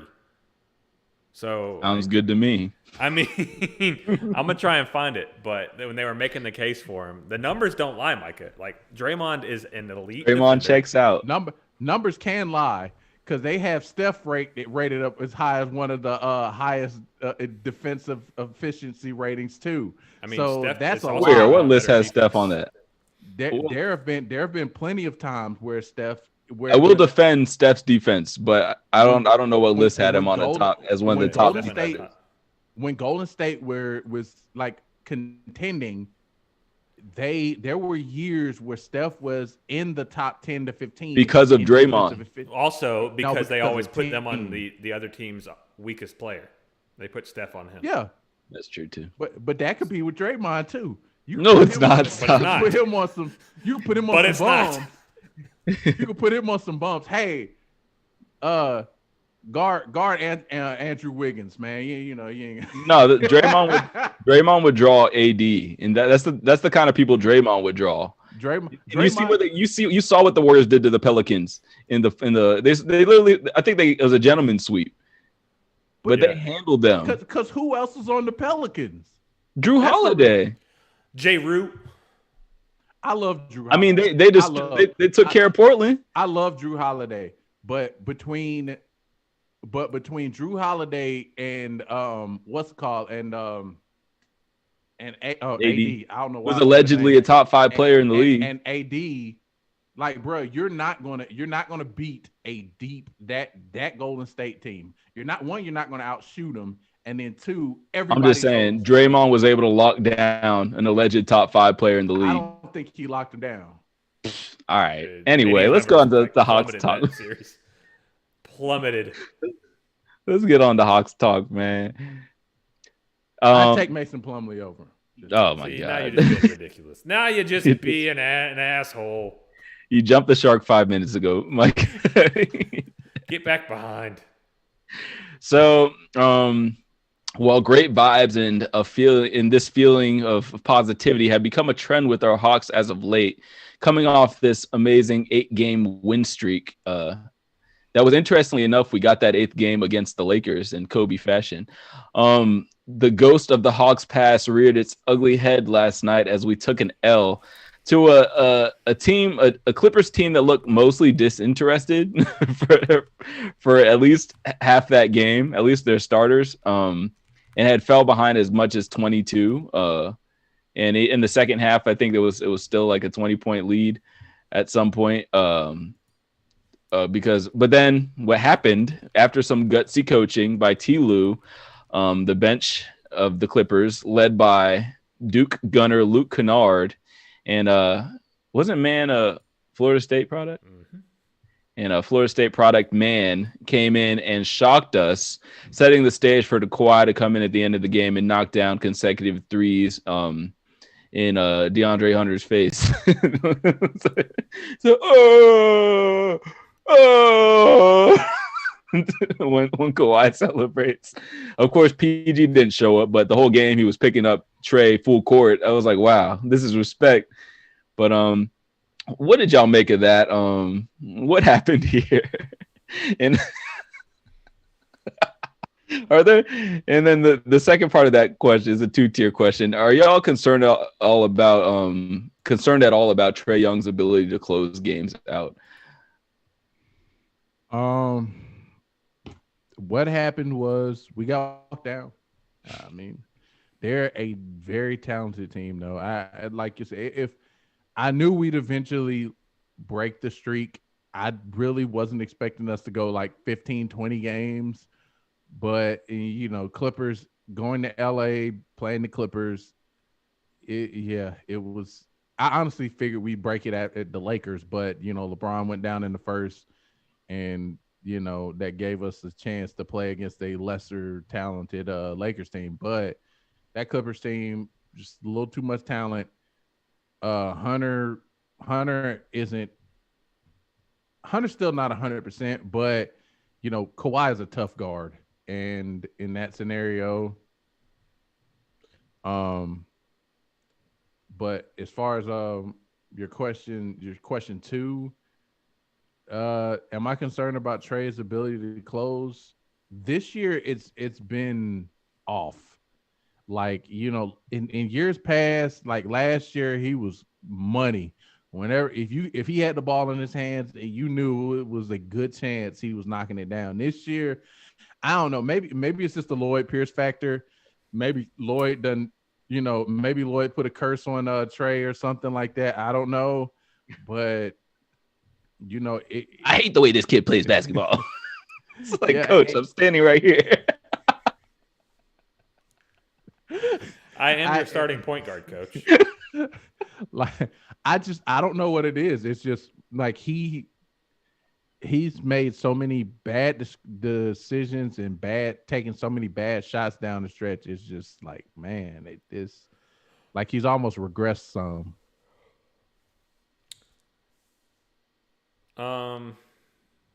What was the first part of the question? Let me. What happened? Which is what happened. Oh, what did you see? What happened? So, before the game, Bryce was talking to me about it. He's like, you know, let's pray that we can win this game. And I was like, you know, there's no real prayer needed, because like if the Hawks, when fully healthy, are playing, you know, this winning style of basketball that we've seen the last 8 games, there's not going to be a lot of teams that can keep with us. And just be honestly, you know, talent-wise, and everyone on this team is healthy. We're deeper than everybody, and we have a lot of talent that can score and score in different ways. The problem is we're still young, and we're still learning how to close games, and that's the thing that you always hear veterans say, what took them the longest. It's learning how to have that killer instinct and develop that killer instinct, and, you know when to make certain plays and when not to make certain plays. Like LeBron is a genius at this. Michael Jordan was a genius at this. Wait. Let's not put LeBron on the Michael Jordan level. I want to pass before I take a shot at. It's making the right plays, Marco. It doesn't you know. But that's you. Okay, I'll give you that. I'll give you that. Yeah, it's making the right plays. Like, it's not always about that. You know, clutch numbers, LeBron is up there, so it doesn't. This weird conception that he's not a clutch player, I don't know where it comes from, because when all the numbers and all the moments point towards it, he's had more clutch moments than just. He's just not Michael Jordan, right? He's he doesn't have those highlight reel type of finishes. But I'm sorry, I digressed. Go ahead. Yeah. Go ahead. What was I even saying? Learning how to win. So like, I'm not too worried about it. We showed that we're a very good team when we went out and put a 22-point lead on the Clippers, who is, you know, as far as superstars go, is a top 5 team. What you also saw was coaching by Tyronn Lue. That was just a genius thing to do. He's like, you know what, y'all aren't playing right. Sit down. I'm gonna put these young cats in who want to play. And, Luke Kennard's not a bad player. You saw it last night. He can score. He could score when he was in college. He could score when he was in Chicago. Detroit. Yeah, was he in Chicago then Detroit? No, just Detroit. Detroit. He got drafted by Detroit. He was a starter though. Yeah, I mean he's a good player. And Terrence Mann at Florida State was one of our better guards we've ever had in our history. He's a damn good player. So it's not like he put in these players who are scrubs. He put in guys who are hungry and just don't get a lot of minutes because there's a lot of talent ahead of them, and they've been learning from those talented players as well. So. But it was also just, a factor of they made a lot of hard, tough shots, made some good plays that, could have gone the other way. And we didn't value, just like John Collins said, we didn't value some of the possessions enough down the stretch. And we got a little too loose with it. So, no, I'm not worried. I feel like Nate McMillan has really started to change the culture of this team. He started to develop this team into a winning team. People are trying to say we went on an 8-game winning streak because it was all schedule. They were schedule wins, but we didn't play bad teams. We didn't play elite teams. We didn't play great teams either, but they were all healthy. But you beat the teams that you were supposed to beat, and that's what we weren't doing before. Exactly. So, I'm not worried about it at all. He asked, were you worried about Trae's closing ability? Well, that's what I'm saying. I'm not really worried about it because that's a thing that, it takes time to learn. And Trae's still very young, and Trae has a lot of stuff on his plate. And, last season, you saw Trae hit those big shots. Sometimes they just don't fall, man. But elite players, it balances out over their career. He's, he may miss more this season than he makes, but down the stretch, in the future, I have no hesitancy that I don't want Trae taking that shot for us. Right. So what I'll say is I think I want to say it was in the third quarter when I forget it was a halftime or it was the third quarter, I think, when they started making a big comeback and they were cutting deep into the lead. Yeah, and that's when we took Trae out and everybody, and then the second unit came in and really stunk the shit up. I think what I might have done there is because they want to go to the bench, I'm keeping my starters in, and I'm destroying their will right now. Fuck them, you know what I mean? And then we can start the fourth quarter with some bench and relief, and then if we need y'all to close this game, because I think what happened was the second unit played so bad that it gave their second unit life. Momentum. Yeah, it gave them momentum.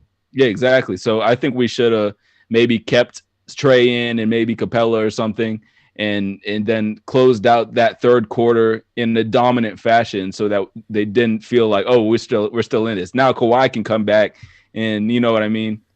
So, and then my concern about this, to the second part, Trae's closing ability, I'm not necessarily worried, but I do sort of question what happens to this offense. In the fourth quarter, he hit 2 long bombs that were pretty lucky, but it's like, I think that there's an inability to get easy shots.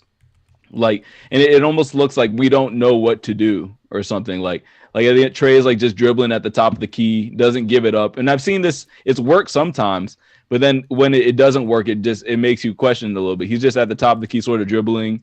Guys set a screen, and I guess he doesn't like it, or people set a screen not knowing what to do next, or it's just, I don't know. But with DeAndre back, I'm not worried because he's our intermediate guy who can score some mid-range buckets and help close games better. And he only had 20 minutes to play last night, so I'm not all the way worried. But it is a little bit I do question a bit why our offense looks like that and why we can't get any easy buckets in certain stretches. I do question that.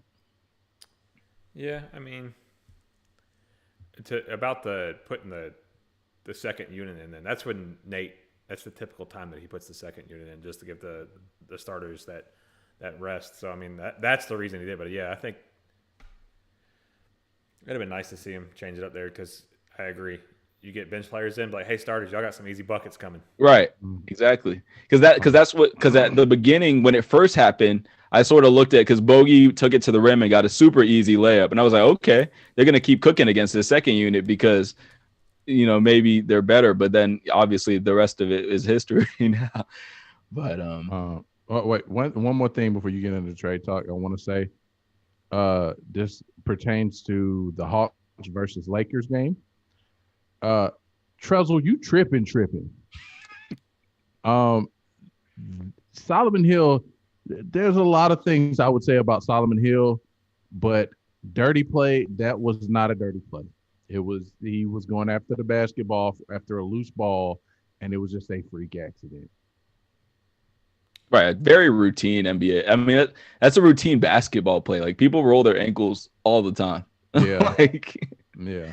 And LeBron was able to come back in and hit a three, and then limp off to the locker room like he was. You know what I mean? So, like to me, that was like a typical week or two sprained ankle. I mean, that wasn't anything serious. Yeah, I didn't see like high ankle sprain where like they roll up. It wasn't like he rolled up on the ankle. It was just a tweak, like a tweaked ankle. Yeah, right. So LeBron just big as fuck, so maybe it hurts a little more. But yeah, I think LeBron sort of sold that to get some rest. But I mean, the Lakers look pretty bad without LeBron or AD. Oh yeah, they just look scrappy. Still like a scrappy bunch of guys. Yeah. I mean, I think everybody on that team was placed on that team to complement LeBron and AD. But without them, it's just kind of like you just have a bunch of random guys. It's like I don't really know my place on the court if I don't have this guy to tell me where to make this play for me. It's like this Schroeder. He feels like he's on the Hawks again. I don't know how to create my own shot. I don't know what to do with my hands. I don't know what it is about that team, but I really dislike them. Like I don't like Montrezl Harrell. I don't really like Dennis Schroeder anymore. I don't like Caruso. I just don't like them. I'm just like, wow. Just said the Wolves should trade for Chris Dunn for more defense. Wouldn't that be funny if we sent him back to the Timberwolves? We're like, thanks for not really playing for us, but back to Minnesota you go. That was hilarious to me how the Wolves were like, oh yeah, we're pulling the trade off the table. We're not interested anymore. Like, y'all, what were you offering? I know, like, sorry. One player in jail in a trash can full of basketballs. Like, what the fuck were y'all?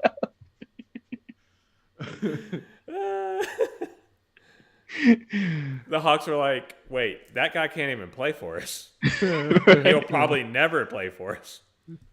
Oh, that trade doesn't benefit us. Wait, what? It's just ridiculous. How doesn't it? I guess they just saw, we're this bad. I guess this number one pick is going to be worth more than we're going to have a really high pick. So yeah, I mean, Covington's going to be really good. Well, right. their pick this year is top 3 protected. So.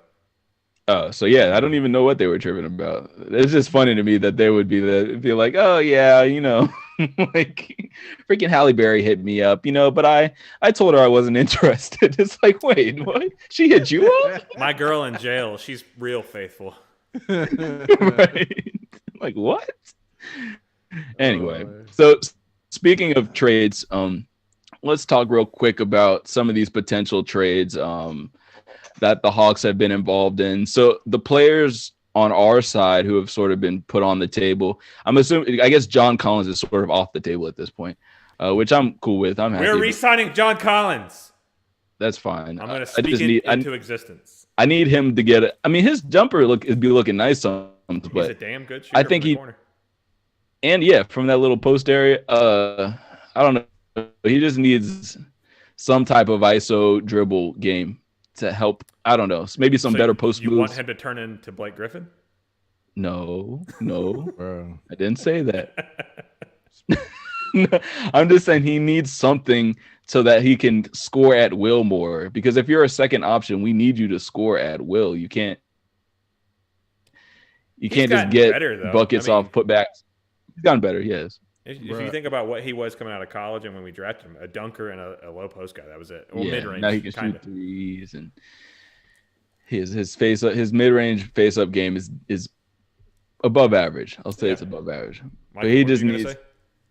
Good. But I heard the Kings really did want John Collins though. A lot of people really wanted them. The only problem, I think they said the problem was the only thing they really had to offer were Marvin Bagley and like maybe like it wasn't Halliburton. It was who's the other wing? Buddy Hield. Yeah, Buddy. It was Buddy and Marvin Bagley, and then maybe a pick. But I mean that's better than what the Wolves were offering. I like Buddy. Well, of course. I mean, like, dude, yeah. Let me give you this dude in jail. Let me give you this dude in jail and a pick that's top 3 protected. Right, in a draft where like anybody wants. Yeah. Besides like Cade. Like Cade's the only player. Maybe Mamu. But I don't know what this draft is going to be, man. I see like 2 players. Yeah. And then the dude from Gonzaga, the guard from Gonzaga is going to be a can't miss, I think. Yeah. There might be a lot of like, what's that cat's name from Oral Roberts? The guy who led the nation in scoring. Okay, the short dude. Yeah. He might be like the number 23 who was like yelling. He might be like a second. Right. This might be the first year. This might be the first year that Kentucky doesn't send anybody to the pros. Not just might. I think it's a definite. They were pretty bad. They were bad. But I mean, you got all these 5-star blue chip athletes, and then it's just like, wow. I wonder if Duke's player is going to stay because he was all super touted, but that dude was not good at all. Yeah, like the tall, light skinned, athletic dude. I wonder if he's going to probably try to come out. I mean, they have 2. They're 2 small forwards, and I am blanking on both their names. We're like number 1 in his class, and then the other guy was like number 1 in his class at small forward, and they just like right. I mean, I think it also has to do with Coach K not being able to coach if he doesn't have you there for a long time. Anyway, we already talked about college. Let's talk. So Cam Reddish, college basketball. Cam Reddish and Bogey pretty much are the 2 tables that have been put. I mean, the 2 people, the 2 players who have been put on the table. And the only 2 names I've really heard that were discussed in terms of us getting them back were Alonzo Ball and Marcus Smart. 2 players that I'm really not big fans of, I'll be honest. But let me get y'all to give your opinion about those first, and then I'll come back around. Ryan, go first. What do you want first? My opinion on those players being offered, or those players that we might be getting back? I'm just all of it. Okay. Well, like I mentioned in the chat the other day, I think the reason that the reason I think that we're starting to offer up Bogey, who we signed who's like the biggest free agency signing we've had in a long time, now is because we're looking at Bogey like, all right, you're not really what we thought you were, and John Collins is getting better. Like, we want him, so we got to clear cap space. We got to get rid of that Bogey contract in order to make sure we can afford John Collins, because Trae's coming up with the max contract. DeAndre, if he continues his projection, he won't be a max guy, it doesn't look like, but he'll be a really well-paid player in this league. And then there's Capella. So I think that's why we're doing that. But if we could trade Bogey right now for Marcus Smart, do that in a heartbeat. In a heartbeat. Marcus Smart is one of those glue guys. He's kind of in that Draymond realm. Offensively, Or what's his name? There's another guy just like him. I always forget his name. He played for Memphis, then got traded to Miami. Winslow. Nope. Winslow? He was traded for Winslow. My man. I always forget his name. What's my man's name? I don't want to say it. Not Wesley. It's why can't I not remember his name? I'm gonna look at his damn name. I'm gonna look up the. I know exactly who you're talking about. Chris, who? Wow. I think this man is Chris Dunn. I think Chris Dunn is in our chat because he. He's like, get me out of here. Nah, he keeps bringing up Chris Dunn's stats and his age, and then like who we can trade from for. But Chris Dunn's already on our team, so I'm a little confused. But Chris Dunn's stealing money right now. That's Chris, welcome to Fish and Grits. We see Chris, you, my friend. if that's you, Chris, we're gonna put our cash app in the chat. Go ahead and send us some of that money you stealing. Redistribute the wealth back to Atlanta. People who are doing things in Atlanta. Oh, boo. Damn, I cannot think of his name. Anyway, you know who I'm talking about. He was. It makes me mad that I can't think of his name. I know exactly who you're talking about. I can see his face and everything. I just can't. Yeah. Anyway, those type of players who are like okay, offensive. You know, they can get you 8 to 10 points, and every now and then they'll have like a 20-point game. They're great team defenders, and they're plus on-ball defenders. So yes, they're glue guys. You bring Marcus Smart onto this team, and we will get immensely tougher on defense, and we will win more games because of that, because of him being there. 100% behind that. Now, offering Cam for Lonzo, I go back and forth. Is Cam going to be the guy that Micah was talking about earlier? And if y'all haven't heard that story, I'm sure Micah will tell you in a second. Or is Cam going to be the guy that we see now? And it's like, he'll go 1 for 7 from 3 one game, and the next game he'll go 4 for 5. And then he'll go 2 or 3 games in a row where he gets a combined 3 for 24 from 3. It's like, who are you? Which player are you? So, I mean, I don't know. Because Lonzo's a good defender, a really good defender. He's Crowder. a distributor. Jay Crowder. Jay Crowder, thank you. But yeah, I don't know.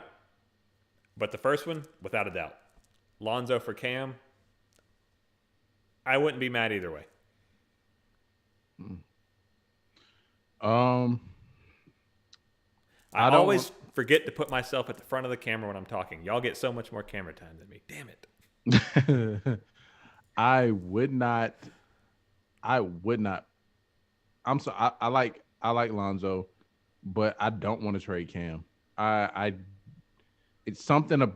It's just I've seen enough glimpses where I'm like, I think eventually it'll click. Maybe I'm wrong, but I feel like he can be more of an asset to us in the future. But Bogey, I'm not a Marcus Smart fan, but I do understand everything Ryan says. Dude is an energy. I mean, he brings in. He's a spark. He brings an energy. He's a great defender. He's a bulldog, man. Yeah. And I mean, he like there's so many games in the playoffs where he's one of the key. Like, I mean, just he makes lockdown. He can lock down a player. He can play some lockdown defense if he has to. You know, you're not, like I said, you're not going to rely on him to be a, 20-point a game guy, 15, 20-point a game guy, but he'll occasionally hit the 3. He does a lot of really good things, and I do like him. So getting rid of Bogey's contract for him, I wouldn't really trip over that, but I'm not a big on trying to move Cam. As far as Lonzo though, I like Lonzo. I like Lonzo. I really want to see if he will come close to all the things his dad touted him up to be. Will he be better than Steph Curry? Because according to LeVar, he is better than Steph Curry. He's better than LeBron. I want to see this. I want to see if he can do this. So come on, yeah. We'll see. I think he's got he's still got a lot of growth to do. I think his dad stunted him early on, but you're finally starting to see him get a little more comfortable and play with a little more confidence. And I wouldn't trade Cam for him, but if we got him, I wouldn't be mad either. So I agree with all of what you said. And Ryan, you sort of won me over there with Marcus Smart, because the only reason I'm not a Marcus Smart fan is because there's been so many Atlanta Celtics games where he's pissed me off so much. And that's who you want. I hate that guy. But you're right though. But it's funny when Micah was like in the playoffs, he's had so many big moments. He's also had an equal amount of moments where he cost his team the game. So I will say that. But see, we wouldn't need him. Like Trae is such a dominant ball handler that. True that.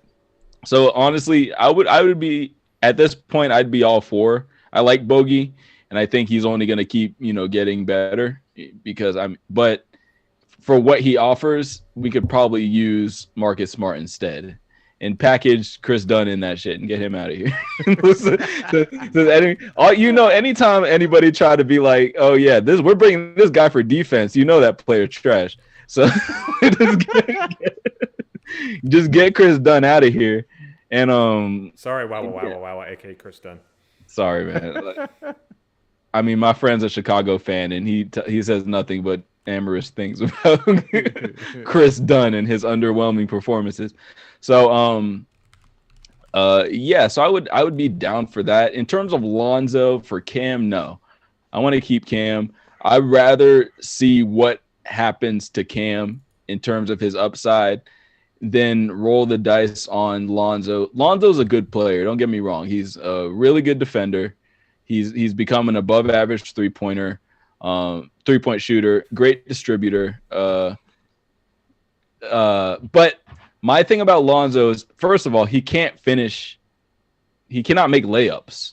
And I don't know if that's a thing that one day suddenly you're just like, oh, I'm strong now, so I'm going to make layups. To me, Lonzo seems like a player who's always going to miss layups when you need them. He doesn't finish at all. Yeah, he's a terrible finisher. And for someone as athletic as he is and tall and long as he is, I just don't get it. I've never understood that. And I don't want to say it's because he's light-skinned, but it might be because he's like I don't know. Lonzo plays like a light-skinned player, man. He's just not impactful enough in terms of things. Melo? Well, that's different. Obviously, he got some. Obviously, he's not playing. Obviously, he's better than Lonzo, so we don't even got to worry about that.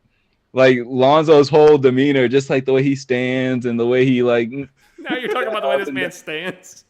The way he don't stand strong enough. The way he goes up and down, he don't. I swear he don't. Your stance isn't even manly. Your stance is a little effeminate for my starting NBA point guard. I will say that pass he threw to Zion to try to win that game. I want to say like last week was amazing. Like he hit him with a Peyton Manning pass from the behind the other rim, but. I don't know. Lonzo to me just does not seem like the kind of player who's going to contribute to a championship squad. I don't know. He just seems a little soft, a little bit like not. He's like, if there's a word, what's the word for not aggressive? Passive. That's it. So he's below. He's like below that. he's like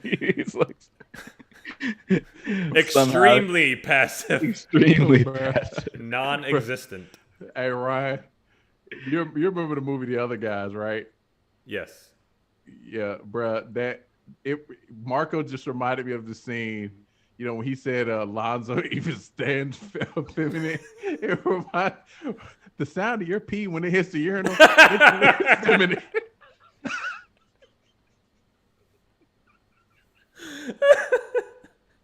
Oh man.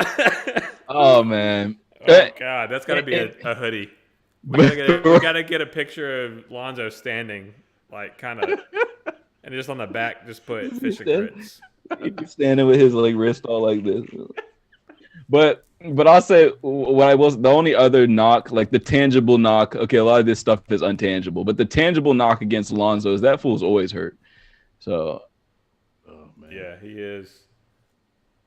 Even as these trade talks came up, this dude got hurt. So it's like, now that's all I can see. Even this picture of Lonzo bringing it up court, I'm like, that does look kind of. Oh man, I'm telling you, bro. I watch a lot. Like Lionel was saying, he don't see no Pelican games. That's literally the only team they play every day. TNT, ESPN, all they play is Pelican games. I don't know how you don't see no Pelican games. So that everybody can see this at home. It's not going to get us demonetized, is it? I hope not. Is it a picture or a video? It's a picture. Okay. There you go. There's Lonzo Ball. It's extreme. I don't know what it is. It's really not even that bad. I wish I could tell you what it was. Damn it, Marco. Oh man. You've poisoned the well. I'm sorry, man. Oh man. I got strong opinions about Alonzo. Apparently. Because no, for real, like I have a history with Lonzo. Well, not like a real history, but like in terms of knowing about him, I've known about him since high school, and I saw him dominating. I saw him go to UCLA, and he was killing it for like all season. Then when it got to the tournament and they needed points, this fool kept passing. I was like, "What are you doing?" Yeah, he played. Old boy, De'Aaron. De'Aaron's got Lonzo's number though, man. He Like, sure does. De'Aaron just knows kept something about Lonzo. Like he either says something to him before the game. It's like, if you score more than 12, I'm outing you. Right. Because I swear before that, Lonzo was like a 20-point per game player in college. But after that game, it's like he's completely lost his scoring edge ever since he met up with De'Aaron Fox in that tournament game. Like De'Aaron Fox, like he either put some type of hex on Lonzo or he knows something. Right. He's like, I got video of it too, Lonzo. If you So, ever average more points than me in the NBA or any league we're in, it's coming out. It's coming out. Your daddy can't save you now. Just know, Lonzo. I know. I don't So know anyway. why De'Aaron Fox talks like Sling Blade. Seems pretty intense. I don't know. Hey, De'Aaron Fox. Just know I know. And we're gonna get some fried potatoes. Could you imagine? All right, so that pretty much concludes the layup, aka the finger roll, aka jelly time, aka points in the paint. Burp. That was just a quick buzzer. We're coming out of a timeout. Let's take a break. Yeah, A quick break. Get some agua and stuff. So we'll be back in a couple minutes here, guys. Enjoy our music at the break time, our little break time stuff here, and we'll catch you on the flip side.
because we are back from the break.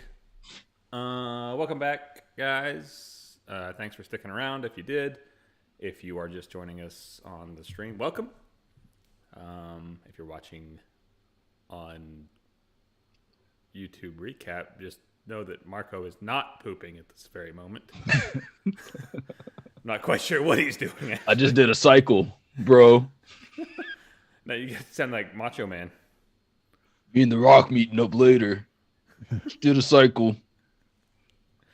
What is going on? That's why I felt like I look like The Rock with my face clean shaven. So, no. You don't have enough of a muscle head for The Rock. I could play Young Rock. I just my head needs to be much bigger. Maybe. Whatever, guys. I look like Dwayne, okay? So let's get into the Grits Blitz and talk about some football. Grits Blitz. Move forward, dude.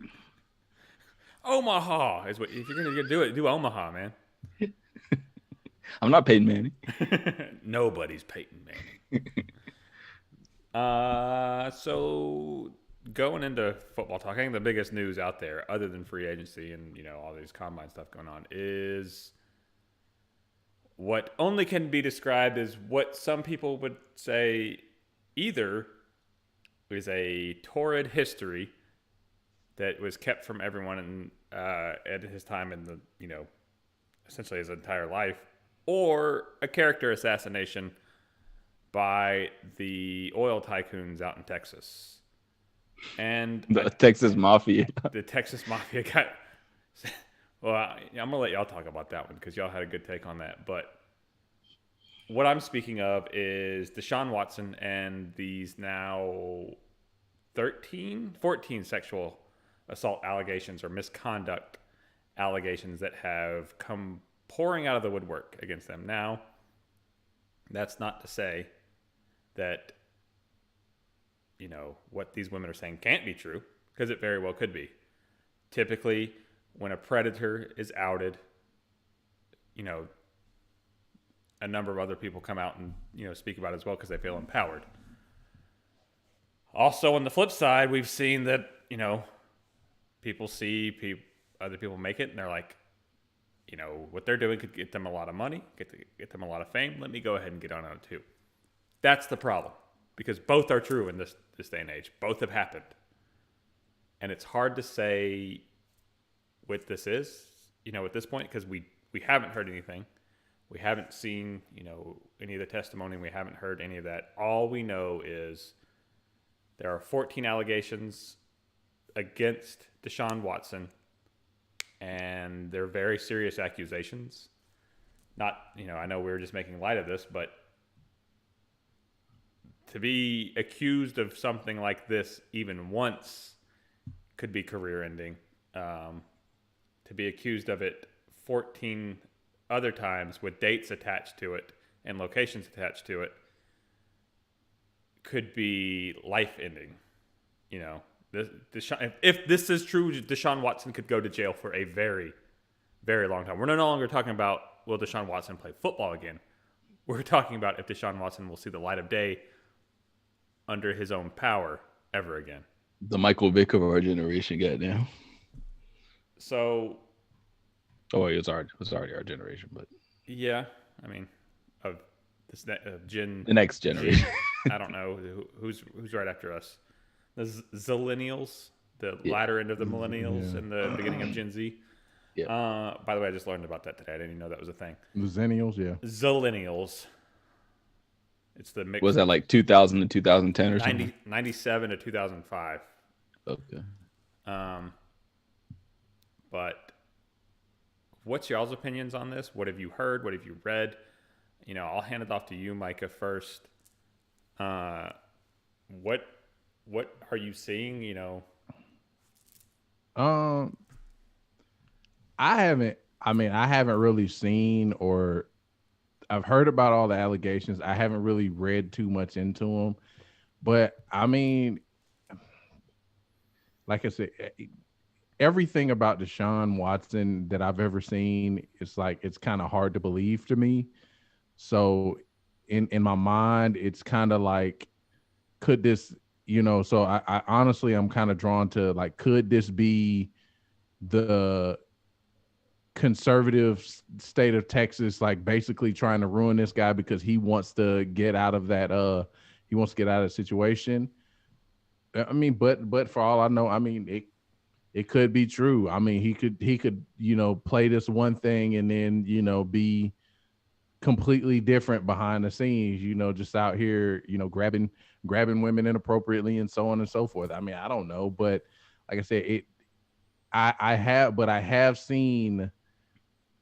I've seen some situations where there are people vindictive enough that they know all it takes is an accusation to cancel somebody, and it doesn't have to be founded in fact or whatever. Like I said, an allegation is enough, especially because we're still technically in the Me Too era of accusations can potentially cancel a guy, even if you have enough. Because not everybody's going to be given the benefit of the doubt. So my take on this, I don't want to like, first of all, I want to put this on Deshaun Watson before I go into any of the victim things. So what I want to say is Deshaun Watson made the same mistake that AB made. Like, so what happened? So four of the accusations, maybe more now, had to do with massage therapists, right? Feeling like he exposed himself to them in an inappropriate way. And the interesting part of that is, so Deshaun recruited these massage therapists from Instagram, like just like AB had recruited a painter or like a artist from Instagram to come do this mural in his house, and then walked out with his dick out. And then, of course, she kept coming back, but eventually she was like, yo, this dude is being hella inappropriate. So Deshaun, essentially, my thing is like, you should not hire people who, first of all, are sort of seeking attention in a way. You know what I mean? Like, they're sort of these high profile people, but then it's almost like ambiguous as to what their real designation or job is. So you're just getting some pretty girls to come give you massages. You don't really know what they do, what your agreement is. Well, so there's a lot of ambiguity there that if you would have just got a professional to do it and not recruited some Instagram girl, maybe some of this wouldn't be there. But I do want to say that, I mean, I know that, like, I know massage therapists usually tell you to take off your clothes, but I know you don't have to expose yourself to a massage therapist. Yeah, they don't need to see everything. So Deshaun, but all the times, sometimes you don't have your underwear on because you take off everything. But at the same time, Deshaun probably should have done a better job of not exposing himself. But at the same time, I still have to, this is America. So we got to say innocent until proven guilty.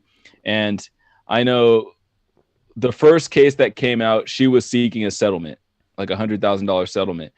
The one girl who said he wanted her to give him fellatio, and then she pooped on herself.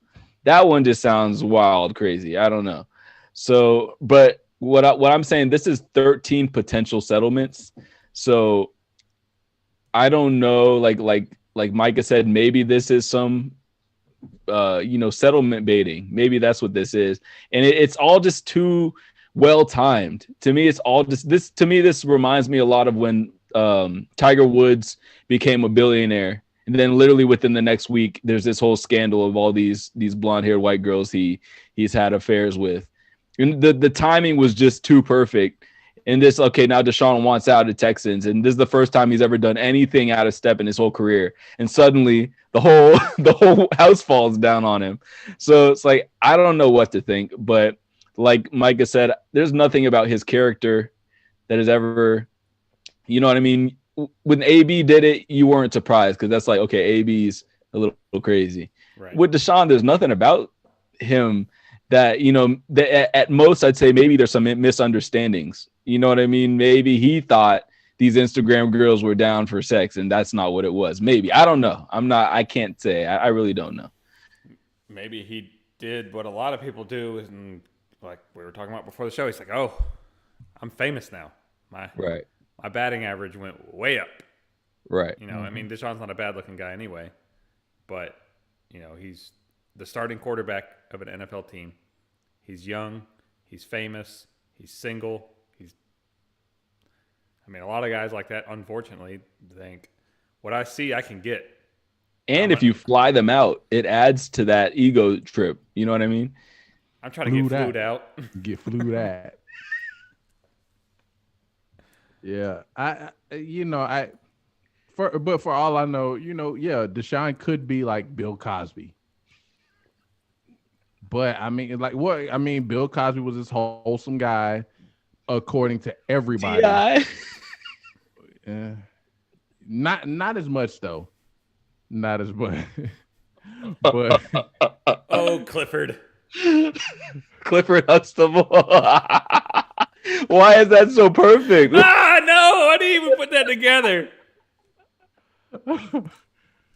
Oh man, but he could have been. I mean, he could be for all I know. But I know like with the Bill Cosby thing, the women that came out weren't looking for a settlement though. No, they weren't. They weren't just trying to get money. They were coming out. I'm not saying, I'm not trying to victim shame or victim blame or whatever the term is. But name of episode: Micah victim blames. Micah hates victims. Micah does not empathize with victims. Suck it up, Buttercup. No, I just don't. I like you said, Marco. I think the timing is too perfect.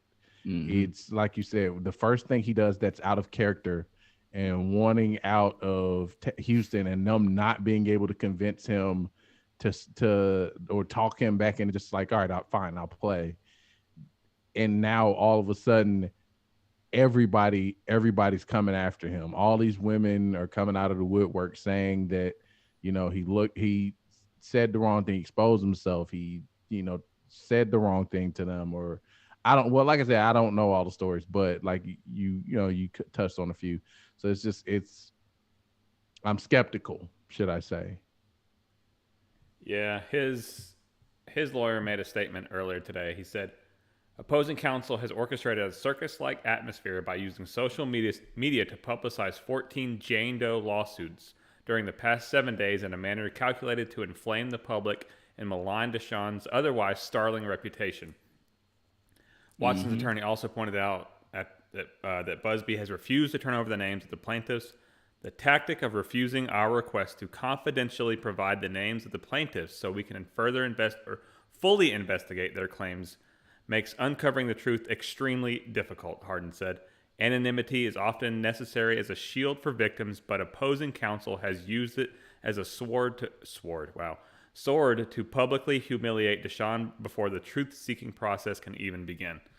So, I mean, yeah, that's another reason there to kind of look at it and go, why aren't you giving them their names? Like, right. They have to be able to investigate this. Granted, there is victim protection, but I think there are ways to do that. I mean, just like when Jameis was accused, his lawyer was able to talk to her and, investigate this further. That's why all that stuff came out. Right. So there's got to be fairness. You don't get just to accuse someone of this and then be like, well, that's my part. I've done all that. Right. If you're gonna levy these type of accusations, you're gonna have to talk to other people other than the people that you spoke to. But I think what that allows them to do is have this cloud of negativity and suspicion just hover over him until further notice. Right. So, let's get on to something a little brighter, a little better. The Falcons have actually started making moves this offseason. We cleared up a lot of cap space early on. A lot of the parts of the early free agency period for us was, okay, who can we restructure, who can we cut to actually have some money to spend? And as you know, we restructured quite a few players to to clear that up. We got about $14 million free. Since then, actually no, it's like 9. Since then, we have traded for Lee Smith, which happened live on our last episode. He's about a $2.25 million cap hit, so we got our blocking tight end, which we sorely needed, especially in this type of offense. We signed Mike Davis, the running back, former South Carolina player who came out and suffered a pretty gruesome injury, and a lot of people didn't think he was going to be able to really do much, but he's proved over the last couple of years that he's still a very good, violent runner who has a low center of gravity. He can move the chains. He has great hands, and he's a good back that if you need him to step in, he's going to do a good job for you. And it's been a while since we've had that type of back. You know, we had Tevin and Devontae. Before that, we had Micah, you're going to remember this better. Run me back to our past couplings of running backs. Jackson. Steven Jackson was before. No, skip him. Michael Turner. Yeah, there was one behind Michael Turner. Who was it? It was Jarius Norwood. No, that was. He was a bigger back. He was. Jason Snelling. Snelling was a damn good back who is a second running back, could fill in and get you about, he could come into a game every now and then and bust a big run, or if you needed him to start, he would get you between 70 and 100 yards of total offense, which is, what you would expect your backup running back to do. So I'm excited about Mike Davis. We'll go back through and talk about all these guys afterwards, too. I'm just going to run through the list first. We signed Eric Harris as the safety who played for the Raiders. The Raiders. He's, he could be a depth signing depending on what we do with the rest of free agency, or in the draft, he could potentially be a starter, but we do have some younger guys that we drafted and are actually excited about. So we'll see how that looks. We've signed Barkevious Mingo, the former standout at LSU, who hasn't really done much in the NFL. He essentially keeps being signed because he's got a lot of potential to him, but there's really no refinement to his game. So we'll see there. And we also signed another very athletic player, Brandon Copeland, who has never really lived up to his billing. The key to both of those guys is they have experience with Dean Pease, so they know the system. These guys can jump in and start teaching and also play if need to very quickly. So that leaves us with about $1.25 million of cap space available. If this were a Thomas Dimitroff year, you would say we were going to sit on that, and just in case we need to make an emergency signing down the road, we would have that buffer. But with Fontenot and a litany of other needs, like you still need another offensive lineman, you still need a safety possibly, you still need a corner, you could use probably another interior D lineman maybe, or edge type of 3-4 guy. So it just depends, Or you could even maybe get another wide receiver for depth. It just really depends on what we're seeing in this offense, because your wide receiver are going to need to be able to run block in this offense. So someone like, I don't know, bringing in Mohamed Sanu for cheap. So what have you guys thought about the signings thus far? Do you have a favorite? Is there any of them that, you're just like, I don't get why we're doing this? Just give me your whole feelings of what you've been seeing through free agency, and what do you think we're going to do with the remaining little bit of money that we have left when free agency, continues. Marco, I want to hear your opinion first.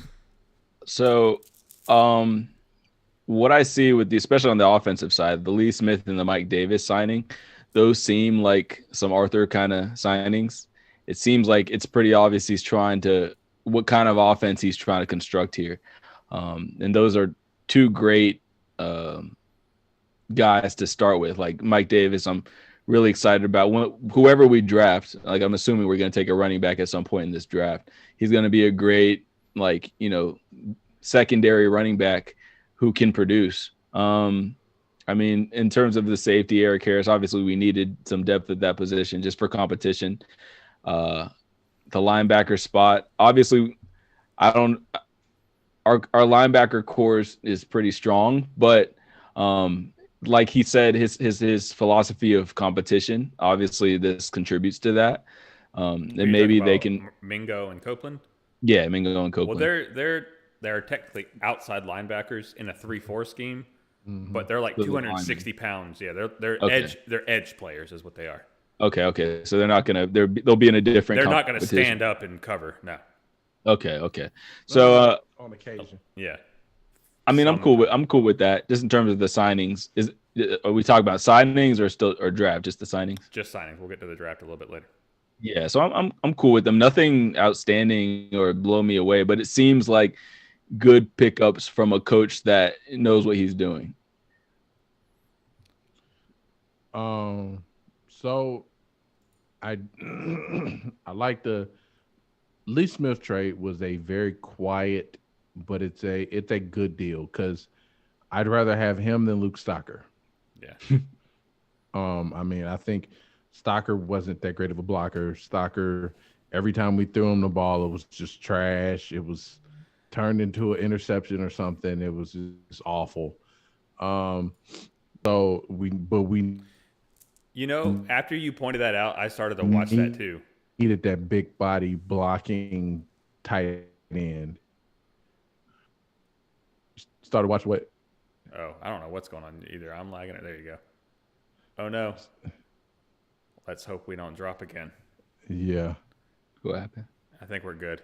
What I was saying is, after you pointed out the fact that every time Matt Ryan targeted Stocker, nothing went well, I started watching and I was like, man, there's literally nothing positive that came from throwing to Stocker at all.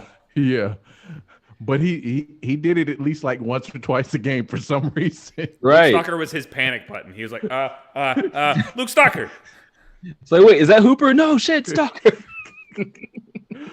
Oh man.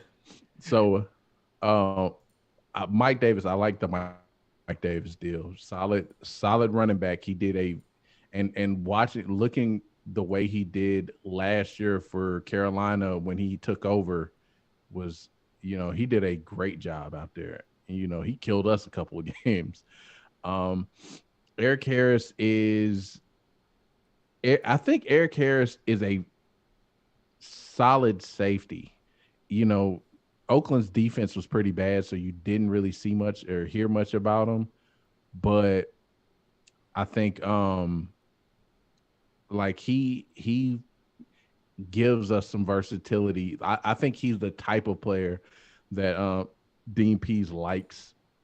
I mean, is he Pro Bowl? I don't think so, but he's a solid tackler.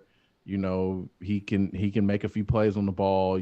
I've seen some games where he's had multiple interceptions. So, who knows what Dean Pease will be able to do with them.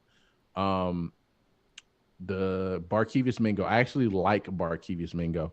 Now, granted, I mean, I'm not looking at Barkevious Mingo as being this linebacker who's going to get us, double-digit sacks off the edge or anything like that. But when I have seen him play, like he was good in Seattle, he's a solid player for cheap. He's, like I said, he's not going to win you games. He's not going to he's not doing what Von Miller or Khalil Mack doing, but he wishes. But you can rely on him, like make some tackles and at least do his job. Right. And he's cheap. Now as far as you talked about the other positions, now not necessarily draft.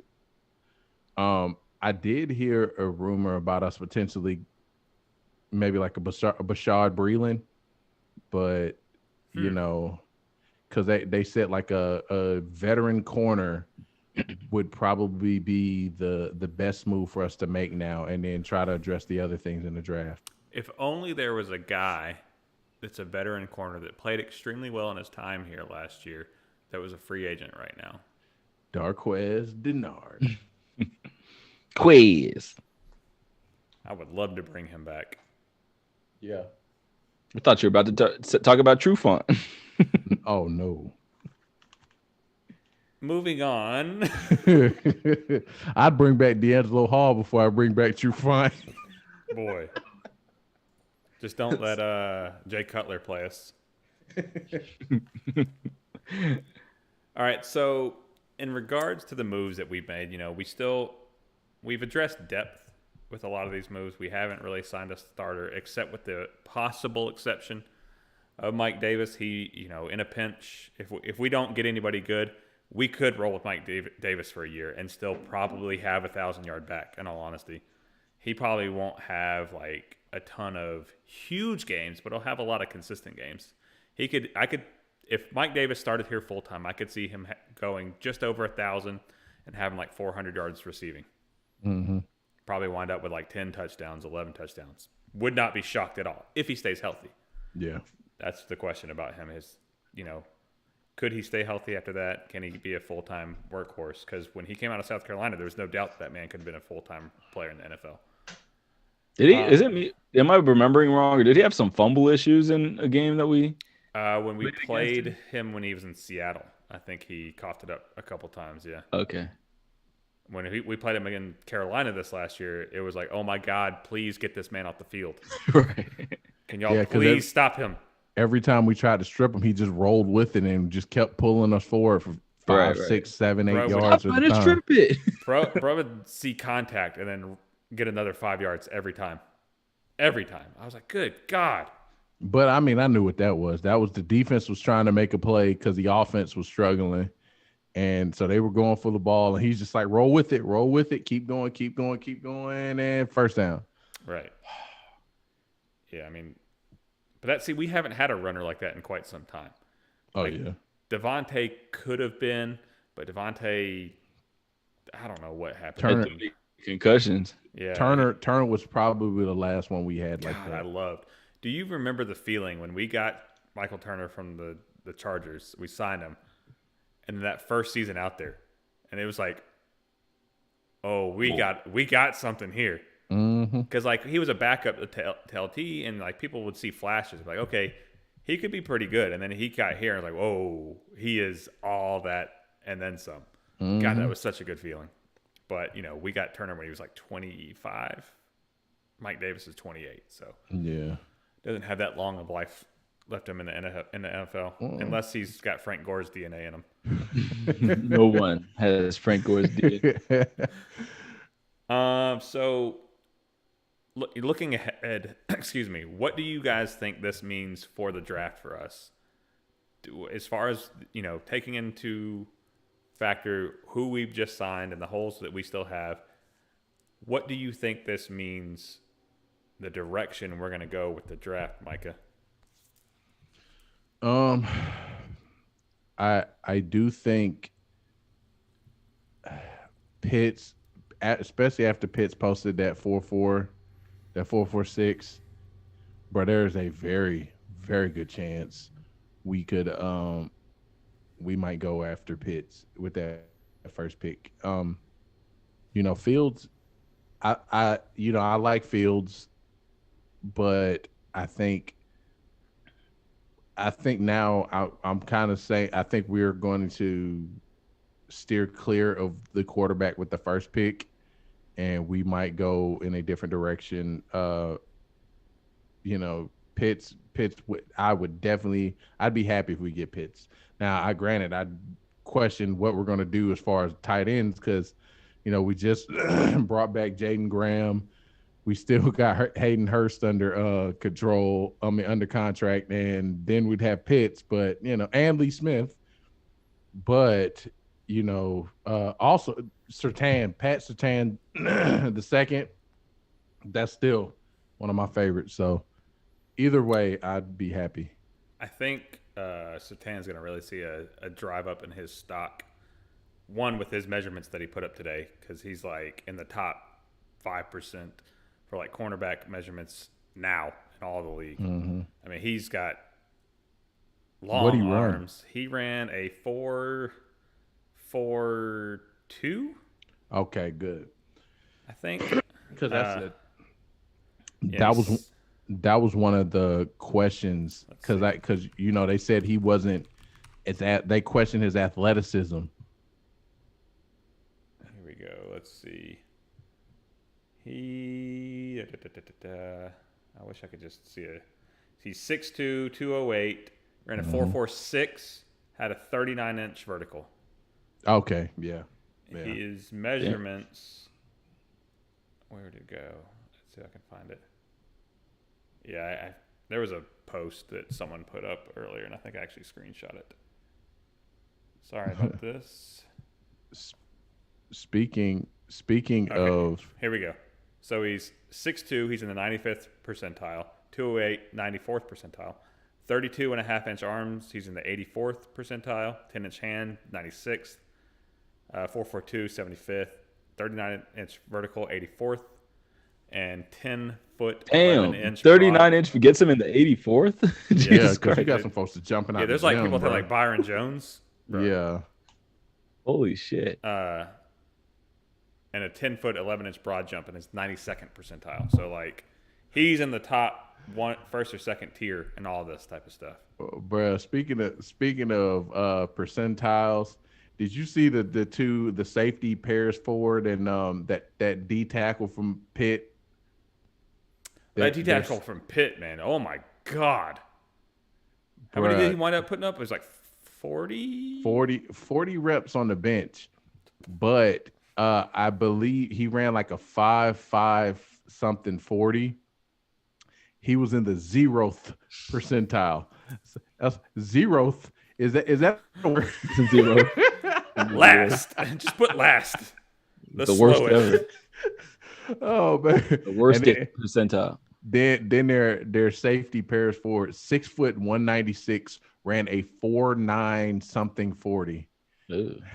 I was like, bro, you running with cement blocks in your feet. He's running with quarterbacks. Brady's just a step behind him, like I almost got I got you. I'm gonna catch you. Oh my God, that man's not getting drafted. That might be the only safety in the league that if Brady was breaking for a touchdown, he couldn't catch him. He couldn't run. How could you even conceive of playing NFL football with 4.9 speed at the safety position? Well, you literally can't do anything there. I mean, it'd be one thing if you were like 240 and ran that slow. Yeah, but he's not. But he's 196 pounds. That's crazy. Like, bruh. It's only a half step faster than me when I was in high school. Right. And I was slow. To get with some running coaches or something. Like, bro, were you wearing clown shoes when you were running? Was there something? No, see, the problem was when he took off at the start of the 40-yard dash, he did that like Scooby-Doo like foot spin. Go! Right, he was just treading grass in one spot. He was like, the coaches are like, did y'all see that? 4.96. Lost a full second. But yeah, that's wild. Bruh, like think about that.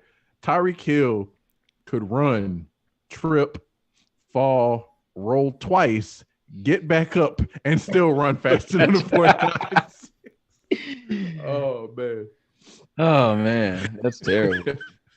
But yeah, I mean, being the fact that Justin Fields ran a 4.43, that's crazy. And he was like mad. He's like, I think that's cap though, that he can get it to 4.3. That's cap. I don't know, bro. When I've seen him on the field and he gets open field, bro can move. What did Trevor run? I don't think he ran. Oh, okay. He's cool. He's just chilling. He's like, I'm the number one pick. What the fuck do I have to do? Why am I running? What did Zach Wilson run? Let's see if BYU's done their pro day.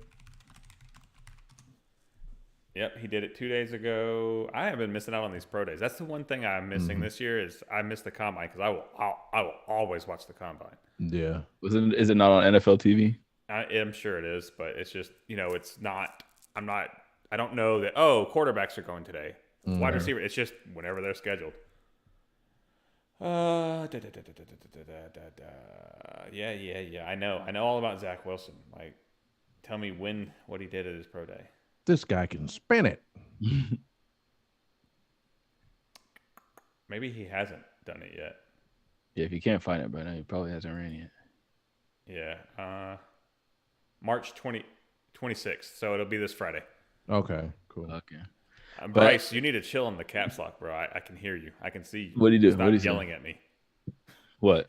He literally just said, "I've watched them all," for no reason. Why are you yelling at me, Bryce? Does he want to guest on here? Does he want to? Does he want to be the expert? But in terms of the draft, I'm still under. I mean, Pitts would be a great pickup just because we do need starters. But I'm just because we have so many holes. I don't know if we might need to trade back and just pick up more assets. I mean, the Patriots still want that pick because apparently now they're interested in Justin Fields more than anybody else. Which is why you should draft him. Right. So, I don't know, man. I don't know what to say. This draft is tricky because of that very reason right there. Yeah. Like, I go back and forth. It's like, man, Kyle Pitts would make this offense so fun to play with on Madden. But is it the best pick? Probably not. Probably not. Would it give us a really, really great offensive weapon to pair with Calvin Ridley for when Julio is probably gone in the season or two? Yeah. We're future-proofing our offense. You know Matt loves his tight ends. Right. So. Could you imagine what we could do to offenses with Hayden Hurst and Kyle Pitts running? Because Hayden Hurst is a 4-4 guy himself. Mm-hmm. What two linebackers in this NFL? What team in the NFL has two linebackers that they can throw with that, other than probably the Bucks? Us. Guess the Patriots now. Us. Actually, now that I think about it, and that I'll include a little bit of my next point here in this. Now that the Cowboys signed Kiki, and they're going to move him to linebacker. Probably. Wait, they're moving him to linebacker? Yeah, weak side linebacker. A linebacker in the NFL. What? He's a better in the box guy anyway. Atlanta fans have been wanting us to do that to him for 2 years now. True. That just seems like a big shift, though. I mean, it's exactly one thing the same spot he played as in the box safety. Right, it's one thing to do it, but then to actually just say it, it's like you're a linebacker now. It's like, damn. He's like, okay, all right, cool. And always making people change their damn positions. So that the drafting Kyle Pitts thing is kind of like what I said I wanted us to do in the draft, and that's to address one side of the ball and make it elite. So if they feel like we can get our offense closer to elite quicker than we can the defense, go that way. Or trade back, get the draft capital, and really address the defense in multiple spots and make it elite. Because, we have the pieces. We have, the stars on both sides of the ball. And we have, some really good secondary players. But we don't have enough of those role players in places to propel us to that next level. We're not deep enough in certain positions where we need it. Bro. The one thing I know for sure is that I do not want a quarterback in the top 4 with that 4 pick. It would probably be the worst move we could make as far as fixing things, but it would give us an insight to what our coaches think about this team, right? Or that they're trying to get something for the future. It could set us up for the future. One thing I will say, Surtain, if we trade back, I want Surtain because him across from AJ, and then either Oliver or whoever at that slot corner, bruh. So you'd have a 6'1" corner in AJ Terrell, a 6'2" corner in Surtain. Then if you keep Oliver, you get a 6-foot corner in the slot, and bruh, we'd be huge and long and very physical. Yeah, make a unit elite. That's all I care about. If we drafted Surtain, the only problem is you better hope Jalen Hawkins and whoever's playing. It'd be Neesman is our starting free safety right now? Who is our... Probably, I thought Jalen was maybe free. Jalen is a free, and then Eric Harris at strong, or whoever maybe We could probably find a strong safety to play. You know, they're one of the easier positions to find. If I'm being honest, strong safeties can be replaced fairly quickly. Yeah. Just need a good tackler. Yeah. Bring Patrick Chung back out of retirement. Now, Keanu, the reason I wanted him is because he's probably the most sure tacklers I've ever seen. For him to be such a hard hitter, if he put his hands on you, you went down. The man's just strong. Mm-hmm. So that's the big reason I wanted him back, because he was just not coverage-wise. He was okay. Mm-hmm. Tackling and run stopping, excellent. But yeah, I think I tend to lean towards, you know, what I think is the best move to do for us is to trade back for draft capital. You know, we can still pick in the top 10 while picking up another second-round pick and be better off, you know, as long as we draft well. And there's a lot of good players in this draft. You know, the first 2 rounds are going to be very heavy with like a lot of good talent. I still think, you know, even in the 3rd and 4th in this year's draft, you can get some really good talent. There's not a ton of like pass rushing guys that are out there that are really good, but there's a lot of solid players across the board that are coming out that you're starting to see that wave of kids who grew up watching this style of football and coaches coaching this style of football for a long time. You're starting to see that result hitting the NFL now. There's a ton of coverage, fast linebackers coming in. There's a lot of man press corners. There's a lot of, you know, safeties who can cover and tackle. So there's way more talent in this draft than a lot of people are letting on. But there's not a ton of superstar talent, if that makes sense. You can build a really good team in this draft, is what I'm trying to say. Yeah. So moving outside of the Falcons talk, unless y'all have anything else to say about the draft or anything about free agency moves, what we've done or what you want us to do. Marco, you're good. All right, so moving outside of that, there's been some pretty exciting moves in free agency around. I'm just going to highlight a few because, you know, it's not our team. We won't talk too much about it. But the biggest 2 have arguably been made by the Giants, as they have signed Kenny Golladay from the Lions. He was the breakout guy the last 2 years, a great young wide receiver. You typically don't see receivers like that just let walk in free agency, but in this special circumstance, which is a COVID-influenced salary cap, they just couldn't afford to keep him. So Kenny Golladay walked and signed with the Giants for a pretty lucrative contract, gives Daniel Jones a target to throw to I feel sorry if he doesn't fall on his face. And it gives, you know, their offense some more balance, because Sterling Shepard started to come into his own. They still have somehow a Pro Bowl tight end, however that happened, in Evan Ingram. Slayton. Yeah, and Slayton, right. So, I mean, you've got a really good receiving core up there. Of course, you have Saquon Barkley. Their defense isn't bad. But their quarterback is. See, that? Hey, remember I was talking about that a while ago. Daniel Jones and what's his face? Both the New York quarterbacks. The dude and the other Alex Smith? No. Darnold. And Daniel Jones are just so polarizing. There's a lot of people like, now you're going to see why they drafted Daniel Jones that high. And then there's people like you who are like, well, that's a waste for Kenny Golladay. Well, he said Daniel Jones that called him and was like, hey, man, we're going to do big things here. You know, I'm super hyped to have you coming down here.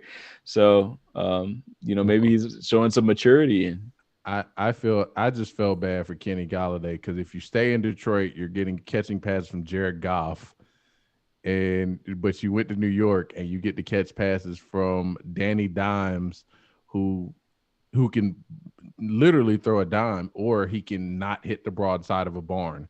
It's nowhere in between. It's either amazing or awful. Usually more awful than good. What was the story? I guess there's a receiver on the Rams, and when Goff got traded, he pretty much was like, "Oh, thank God, I'm getting." Was the defensive lineman. Oh, it was the defensive lineman. Okay, he was like, "Thank God, we're getting a good quarterback." It was So there's a funny story behind that, Marco. Your boy, Micah, he played left end / D tackle for the Rams.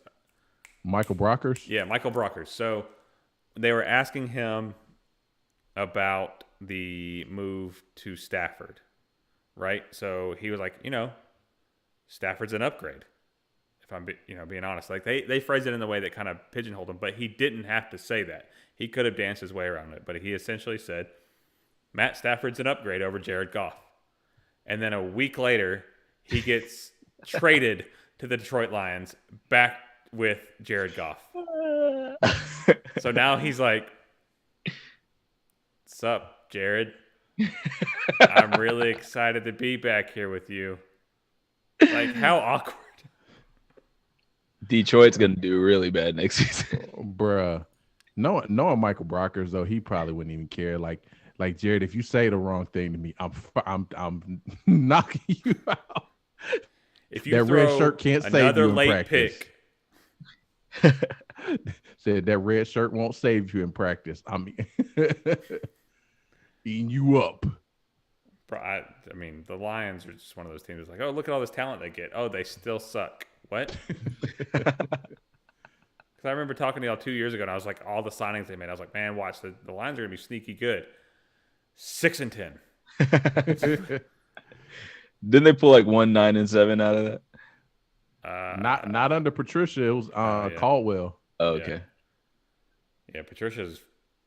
Didn't Patricia get fired and that they got someone else this year? Yeah. They got the kneecap guy. Oh yeah, if you knock us down, we're gonna get up and smile in your face, but on the way up, we're gonna take an ankle and bite your kneecap off.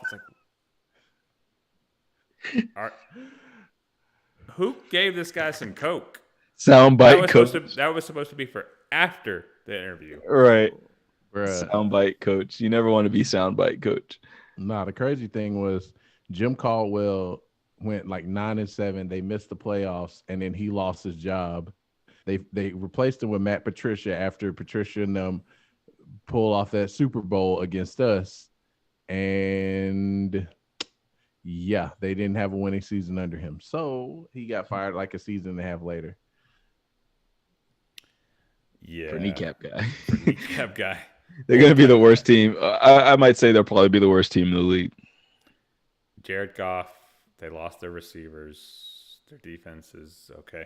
Yeah, that might be a fact. Or because they're losing all their talent, in true Detroit fashion, they're going to be really good. So the Giants also signed Adoree Jackson. He was the corner with the Titans and was a really high draft pick out of USC. Has shown a lot of promise there. Never ascended to like that elite level of corner that he was supposed to be, but he was a really good corner. So he joins the Giants, and they've been spending money up there in New York. And in my opinion, are the Titans going to be worse than the Jaguars next season? Yes. Hell no. Yes. Hell, what? Yes. Derrick Henry will no longer be able to carry that team anymore. They will depend on Ryan Tannehill to win them games, and they will lose. Yikes. No. The Jacksonville Jaguars will not be better than the Tennessee Titans. Urban Meyer will find some coach that's a serial killer and hire on his staff. And he's just going to murder the competition. I don't doubt that. That is not a ludicrous statement. Sadly. Like Urban Meyer needs all your dirt when he hires you. Jacksonville's on a 7-game win streak. Execute order 66. But Urban, it's too early. I don't give a fuck. Will the Titans be better than the Colts? No, the Colts are going to be fucking amazing this year. Yeah. Right? Yeah. Carson Wentz is about to catch fire again. He and that Frank Reich system and that offensive line and all the talent they have around them, he'll be like, see, I told you I'm not bad. I mean, he's only had one bad season. I know, right? They ran him out of town like he was like super trash. Like he literally led them to the playoffs the season before. It's like by himself. Yeah, throwing to guys who probably wouldn't start for UGA. Right. Yeah. That's crazy. So moving on to the draft, and actually, just a little tidbit about it. Have y'all heard that the NFL is still trying to do a live in-person draft? Mm-hmm. Mm-hmm. Yeah. And there was rumblings that they are like, we want 100,000 people here. In Cleveland? One. Yeah, I mean, they could get it in Cleveland. Football, yeah, Cleveland. They love football in Cleveland. What else going on in Cleveland? We'll literally get everyone in the state to come down. Not that it's anything else going on. It's just like, but why would anybody travel to Cleveland to go watch the draft? Well, two things to that. One of the requirements to be able to go is you have to be vaccinated. So they would be checking your vaccination cards. And they would obviously be doing scans and things like that. So you're going to a safe environment. And two, this is the first time that the NFL is like a return to normalcy is like, you're seeing it. So I 100% think they could do that. What do y'all think? You mean the 100K? Just in general. And then when your answer's good, Micah, you take over. I mean, I don't think they're going to be able to get 100K in there within the next month. I don't think they're going to be able to get that level of clearance just in the couple weeks that we have until the draft. So, no, I don't think that will happen. But I think that'll probably be a fairly successful draft because Cleveland's going to show out. I mean, they really don't got shit else to do. I mean, they're some of the best football fans in the whole entire NFL. So, well, the most loyal football fans. I wouldn't necessarily say the best. I wouldn't necessarily say best, but loyal. I guess Kansas City might have the best fans. I don't know. Seattle might have the best fans. I don't know. Yeah, probably Seattle because they know when to make noise, when not to make noise, and all that stuff. Cleveland fans, they just it doesn't matter how much they suck, they still show up. It's better than Atlanta fans that don't ever make noise. Look, the problem is half of our fans are either bandwagon fans or they're not from here, so they don't support the home team. So, it is what it is. Quick trivia. Do you know who the last quarterback to complete a pass in the Georgia Dome was?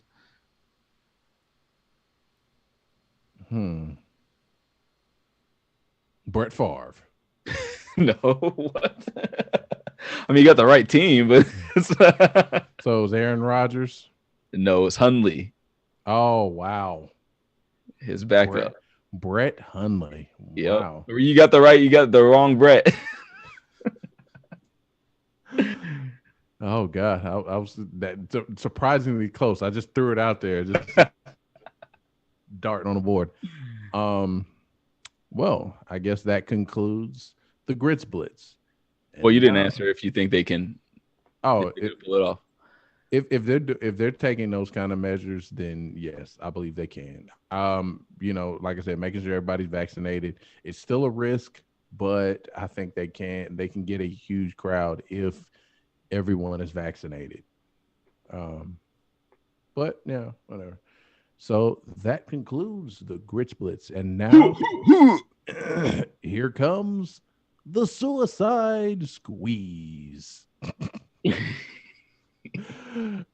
So just a quick section on the baseball, little Braves news. First, the Braves lost today to the Red Sox 7-6. Have we won a spring game yet? yeah, we have. So Enoa made his third start of the spring, and he gave up 7 runs, but it wasn't indicative of how well he actually pitched because only 2 of those 7 runs were earned. So the rest were just like all errors and stuff. So Acuna's been balling. hit his 4th home run of the spring so far. So there's a prospect that we have. Was it here? Adrianza. He's the surprise of spring so far. He's been hitting the cover off the ball, and his defensive ability gives him a leg up for other guys that we have on our roster right now, like Pablo Sandoval and Jason Kipnis. So this dude could make the roster because he's hitting the ball so well, and he's a good defensive player, and he's an infielder. So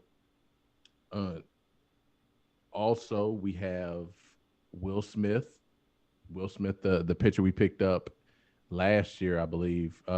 He has been dominant. He's struck out 9 of the last 13 batters he's faced since March 5th. Damn. So if he can go back to his past form, then we could have definitely filled that empty closer spot that we've been trying to fill since Melanson bolted off to San Diego. How long do you think before Snit actually commits to telling us who the closer is? If Will Smith keeps pitching like that, bruh, it'll be soon. He won't wait till midway through the season unless now if Will Smith goes through a stretch, where he struggles like that, like last year at that one point where Luke Jackson was our closer, and it was just like, why do we do this? No, Luke, no. but if he stays at that, if he keeps pitching that well, then yeah, I don't think he'll have any problem naming him the closer.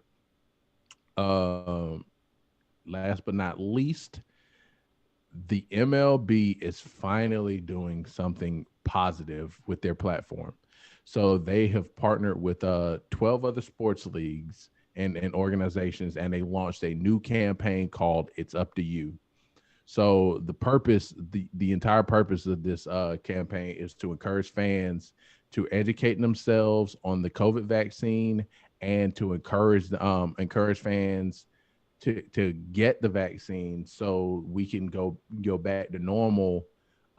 We can speed up the process of going back to normal so people can go back to the ballparks. And all I can say is about damn time. I thought you were about to say they're gonna do something like socially sensitive. Here you are. They just say, "Get your asses back in the stadium so we can make more money." Yeah, I mean there is some selfishness about it, but at the end of the day, I mean, there's so many people who aren't pushing to get COVID vaccines. It's a lot of people who are against it, or like the NBA. Bruh. Or I mean, the fact that it took Trump this long to say to encourage his supporters to go get the vaccine. Dude got the vaccine in January and waited till March to tell his supporters, yeah, I think it's a good idea if you get the vaccine. I mean, it's the message isn't being spread enough that to encourage people to get the vaccine. And the fact that the MLB is now finally using their platform to encourage their fan base that educate yourself and get the vaccine so we can start to get back to normal faster. They already more or less committed to having full attendance at Truist for the All-Star game. Yeah, that doesn't surprise me. I mean, they probably got hurt the most. Mm-hmm. As far as because baseball attendance is so important because it's because baseball is the one sport that's so much more exciting to watch in person than it is on TV. Oh yeah, and I mean, you're getting drunk. Well, it's not even just that. I mean, I've golf maybe but I've never really been to a live golf function like PGA function, but event. But It's just something about being hot in hell, hot as hell, and watching sports. Well, just the feel, like, baseball, like you see the ball, you like hearing the sound of the ball hit the bat, like jump off the bat, is a completely different experience in person than it is, on TV.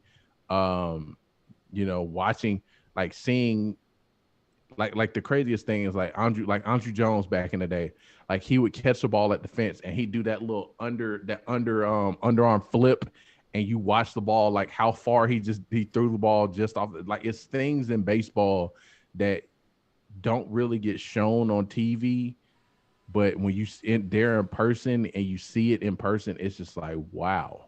Yeah. And it's one of the only sports that's like that. Like, basketball, you can see the athleticism on or at home or, at the game. Mm. Football, same thing. You can see the athleticism at home. I would almost argue it's better to watch football at home than at the stadium.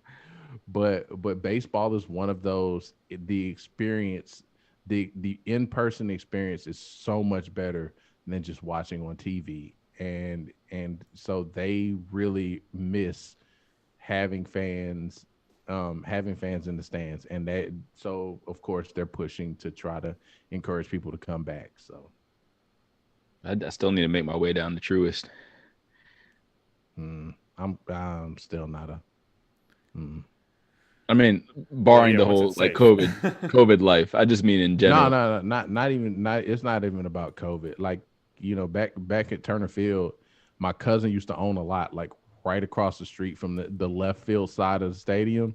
So I would always park in his lot.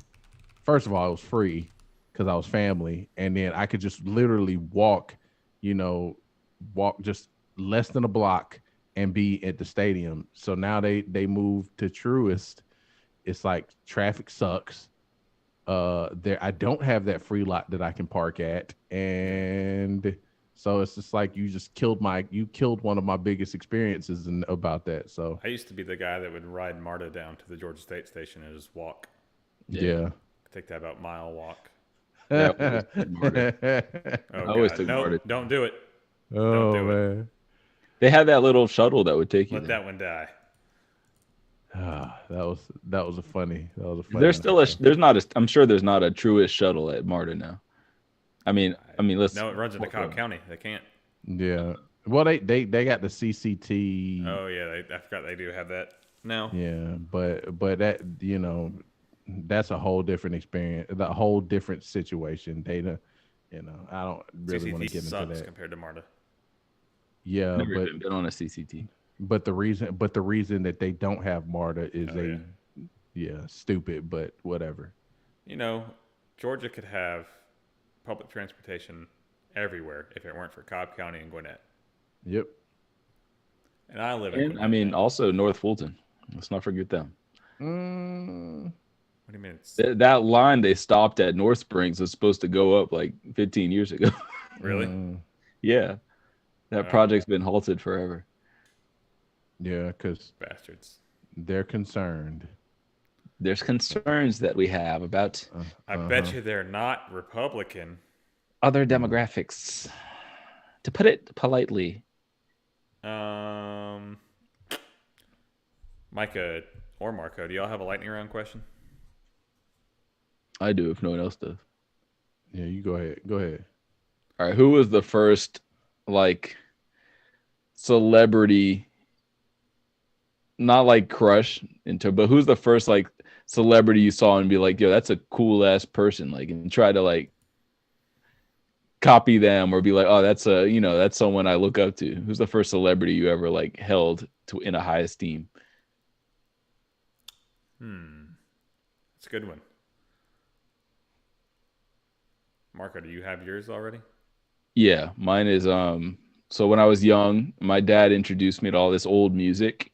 And I remember he played me some Jackie Wilson records, and I saw the dude on the cover, and I was like, "Who's that guy? This guy's interesting." And I remember going and researching him and finding out everything about him and listening to all his songs and thinking how cool he was. So that's probably the first celebrity I ever showed an interest in. Micah, you got one? Yeah, I got one. Mine is the GOAT, Michael Jordan. There was so many things I used to do.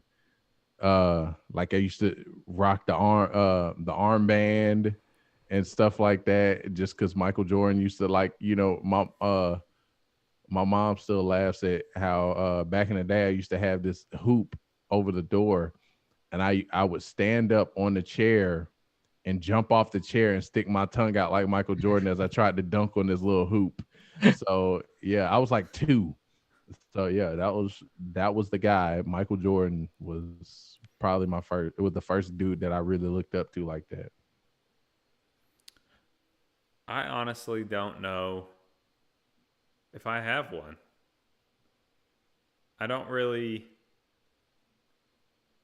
Bill Nye the Science Guy. Bill I was want to be pretty just cool. like Bill. Who the hell was it? I mean, like, I liked a lot of guys, but or like, females. I mean, I don't really have like an idol or not even an idol, but like someone I looked at and I was like, yeah, I want to be like him. And I've been thinking about it for a minute, and I just don't have it. Speaking of the Jordan thing, like I remember back in the day where he used to have those handprint on the gallon bottle of Gatorade. I used to always try to put my hand up to his. It's like, how does my hand match? I think if we're talking athletes, like one I like was like really really into, I guess, but I never like tried to like model myself after him because I couldn't. Was probably Vince Carter. Okay. Like, he was one that I was like super into and liked him. And like when I discovered him, I went out and got all of his shoes. That counts, man. You acting like you impervious. Yeah, I guess I had all 3 Carters. He just didn't have those insane hop bunnies like Yeah, I could jump a good bit, but not like him. So no one caught the Ken Griffey ghost. I mean, I did, but it was after Michael Jordan though. So okay. That was like I said, I was two with doing the Michael Jordan thing. Like Ken Griffey, I was 10 or so, and trying to rock number 24 and emulate that swing and whatnot. But yeah, it was like I said, you asked for the first, and Right. Jordan was definitely my first. Is that the prettiest? Like you have people who shoot, and you can see their form, or like throws by players in the NFL, and like then there's like Griffey's swing or like Tiger's golf club swing. Is that like did Griffey had like the prettiest version of like his sports thing? I think so. Yeah, it was so smooth. It was so smooth, like just effortless to hit home runs. It looked like. Right, because with 3-point shots, it's hard to really call certain shots pretty because there's so many different forms and they're all so sound. And then, I mean, with quarterbacks throwing mechanics, I mean, Pat Mahomes, Yeah, I mean, but he does it so many different ways. It's so hard. But Ken Griffey was just so consistent. Yeah, like what's it called, like with Steph. Steph is probably the greatest shooter of all time, but his form isn't necessarily pretty. it's a quick little release. Yeah, and he does this. His wrists touch together. Yeah. So yeah, I mean, yeah, but Ken Griffey swing, that thing was, if Immaculate was a sports move, that would probably be the most immaculate of sports, like sports moves, or should I say? I don't know how to exactly describe that, but yeah. No, I understand. Oh, Bryce said his was Demaryius Thomas. Demaryius Thomas. Baby. Baby. Hey, baby. All right. Yeah, I actually met him once, strangely enough, at when I was getting a pedicure. He sat down next to me. And I kept looking, and I was like, this guy looks familiar. I was like, who the fuck? Like, his hands are huge. Mad moments. His like, I know, right? I met an NFL wide receiver while getting a pedicure. And I was like, his feet are enormous. Like, who is this guy? I'm like, he kind of looks. And I didn't want to just like turn to my right and be like, Oh, I kind of like, was doing like the glances, like trying to like get my peripheral on him. And when I stood up to pay, I was like, oh, fuck, that's Demaryius Thomas. All right. But LT is my sports one, though. He made me want to man. be a running back. Not Lawrence Taylor, LaDainian Tomlinson. Yeah. Yeah, I mean, God, he was so good. He was just a perfect running back to me.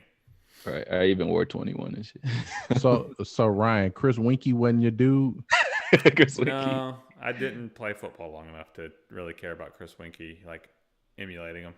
What about Heisman? Plus, to be Chris Winkie, I would just have to come back to a sport much older than everyone else that's playing it. Charlie Ward wasn't cool. Yeah, Charlie Ward was, but I mean, yeah. Again, like I often look at players. I'm like, I could never do what he's doing. I'm just not athletic enough. So it's I don't really like. Yeah, Vince Carter was a good answer. That was good. Yeah. Cool. Him and T-Mac, I loved both of them. They were just T-Mac was so damn cool. Yeah. Even obviously like AI influenced me. Right. AI and Melo was the braids and the headbands. Yeah. That was a cool period as far as, athletes being icons and stuff like that, but not being individualistic and Did anybody look up the Predator? Cassell? Yeah. Did anybody look up to Sam Cassell and be like, that's who I want? That's who I want to be. Gollum did. I was like, damn, that guy is ugly. Even when he was at Florida State, I was like, oof. It was like Antoine Walker. Every time I saw him, I was like, God, I hate that guy. I don't know what it is about you, but I don't like it. That box head, he looked like one of those Gumby characters. Antoine Walker had the biggest head in basketball. Oh my God. One of those blockheads on Gumby. I told one of my friends, I said Antoine Walker looked like somebody sat a cantaloupe on top of a paper towel roll. And then he would shimmy. Oh my God, I hated Antoine Walker so much.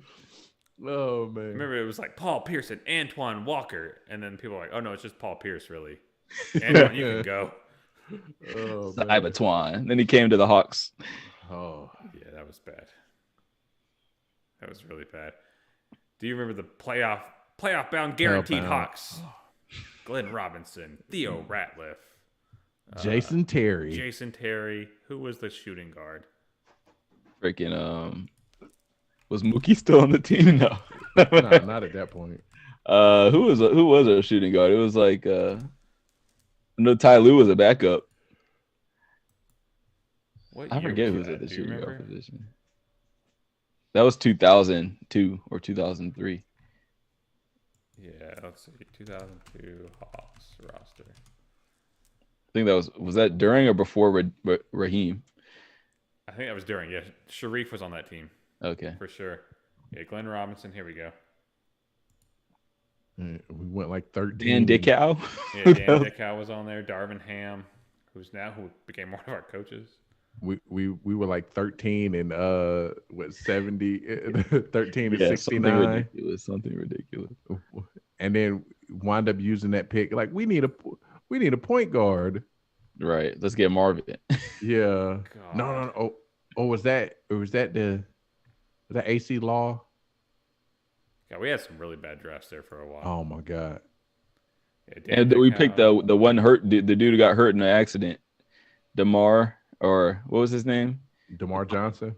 Yeah, the tall, skinny dude. I forgot about that guy. He's balling in the Big Three though. Is he? Mm-hmm. Wait, no, that was the wrong season. We have a 33 and 49 season. No, I think that was that Josh Childress and then Here we go. Josh 2004, Smith. 2005 was the 13 and 69. Okay. With Mike Woodson. Was that the playoff bound guaranteed? Was Mike Woodson the? I think so. No, because 13 and 69 we had Josh Childress and Boris Diaw and all them. Yeah, that was the worst team ever. So that was Lon Kruger. It was before that. 35 and 47. There wasn't that season. You sure? I thought we did worse. It had to be because Big Dog was still here, and he was gone after that. He wasn't here for that 13. Here it is. It was the 2001-2002 season. We went 33-49 with Lon Kruger. And Pete Babcock was our GM, our executive. Who's the shooting guard? Dion Glover. Oh, yeah. Dion Glover and Jason Terry. And Cedar Grove. Yes, sir. We had Jacques Vaughn. Remember him? Jacques Vaughn. That team was so bad on NBA Live. Like, boy. When people thought that Tony Kukoc could be good outside of the Bulls. Oh, God. He lasted like another 6-7 years, didn't he? He did. He played for quite some time. Cool. That wraps it up for me. What's about y'all? Yeah. Micah, hit the line. All right. First of all, like and subscribe. We need those clicks, those likes, subscribes, some views, all of it. Tell your friends about us. We just some humble. If you want to put up a billboard about us, go for it. Yeah. We're just some humble, funny guys from talk about Atlanta sports and all that stuff. Family friendly. Yeah. Most of the time. Yeah. So I'm gonna close it out with, if you like fish and grits and all that sports shit, everybody, let me hear you say, oh yeah.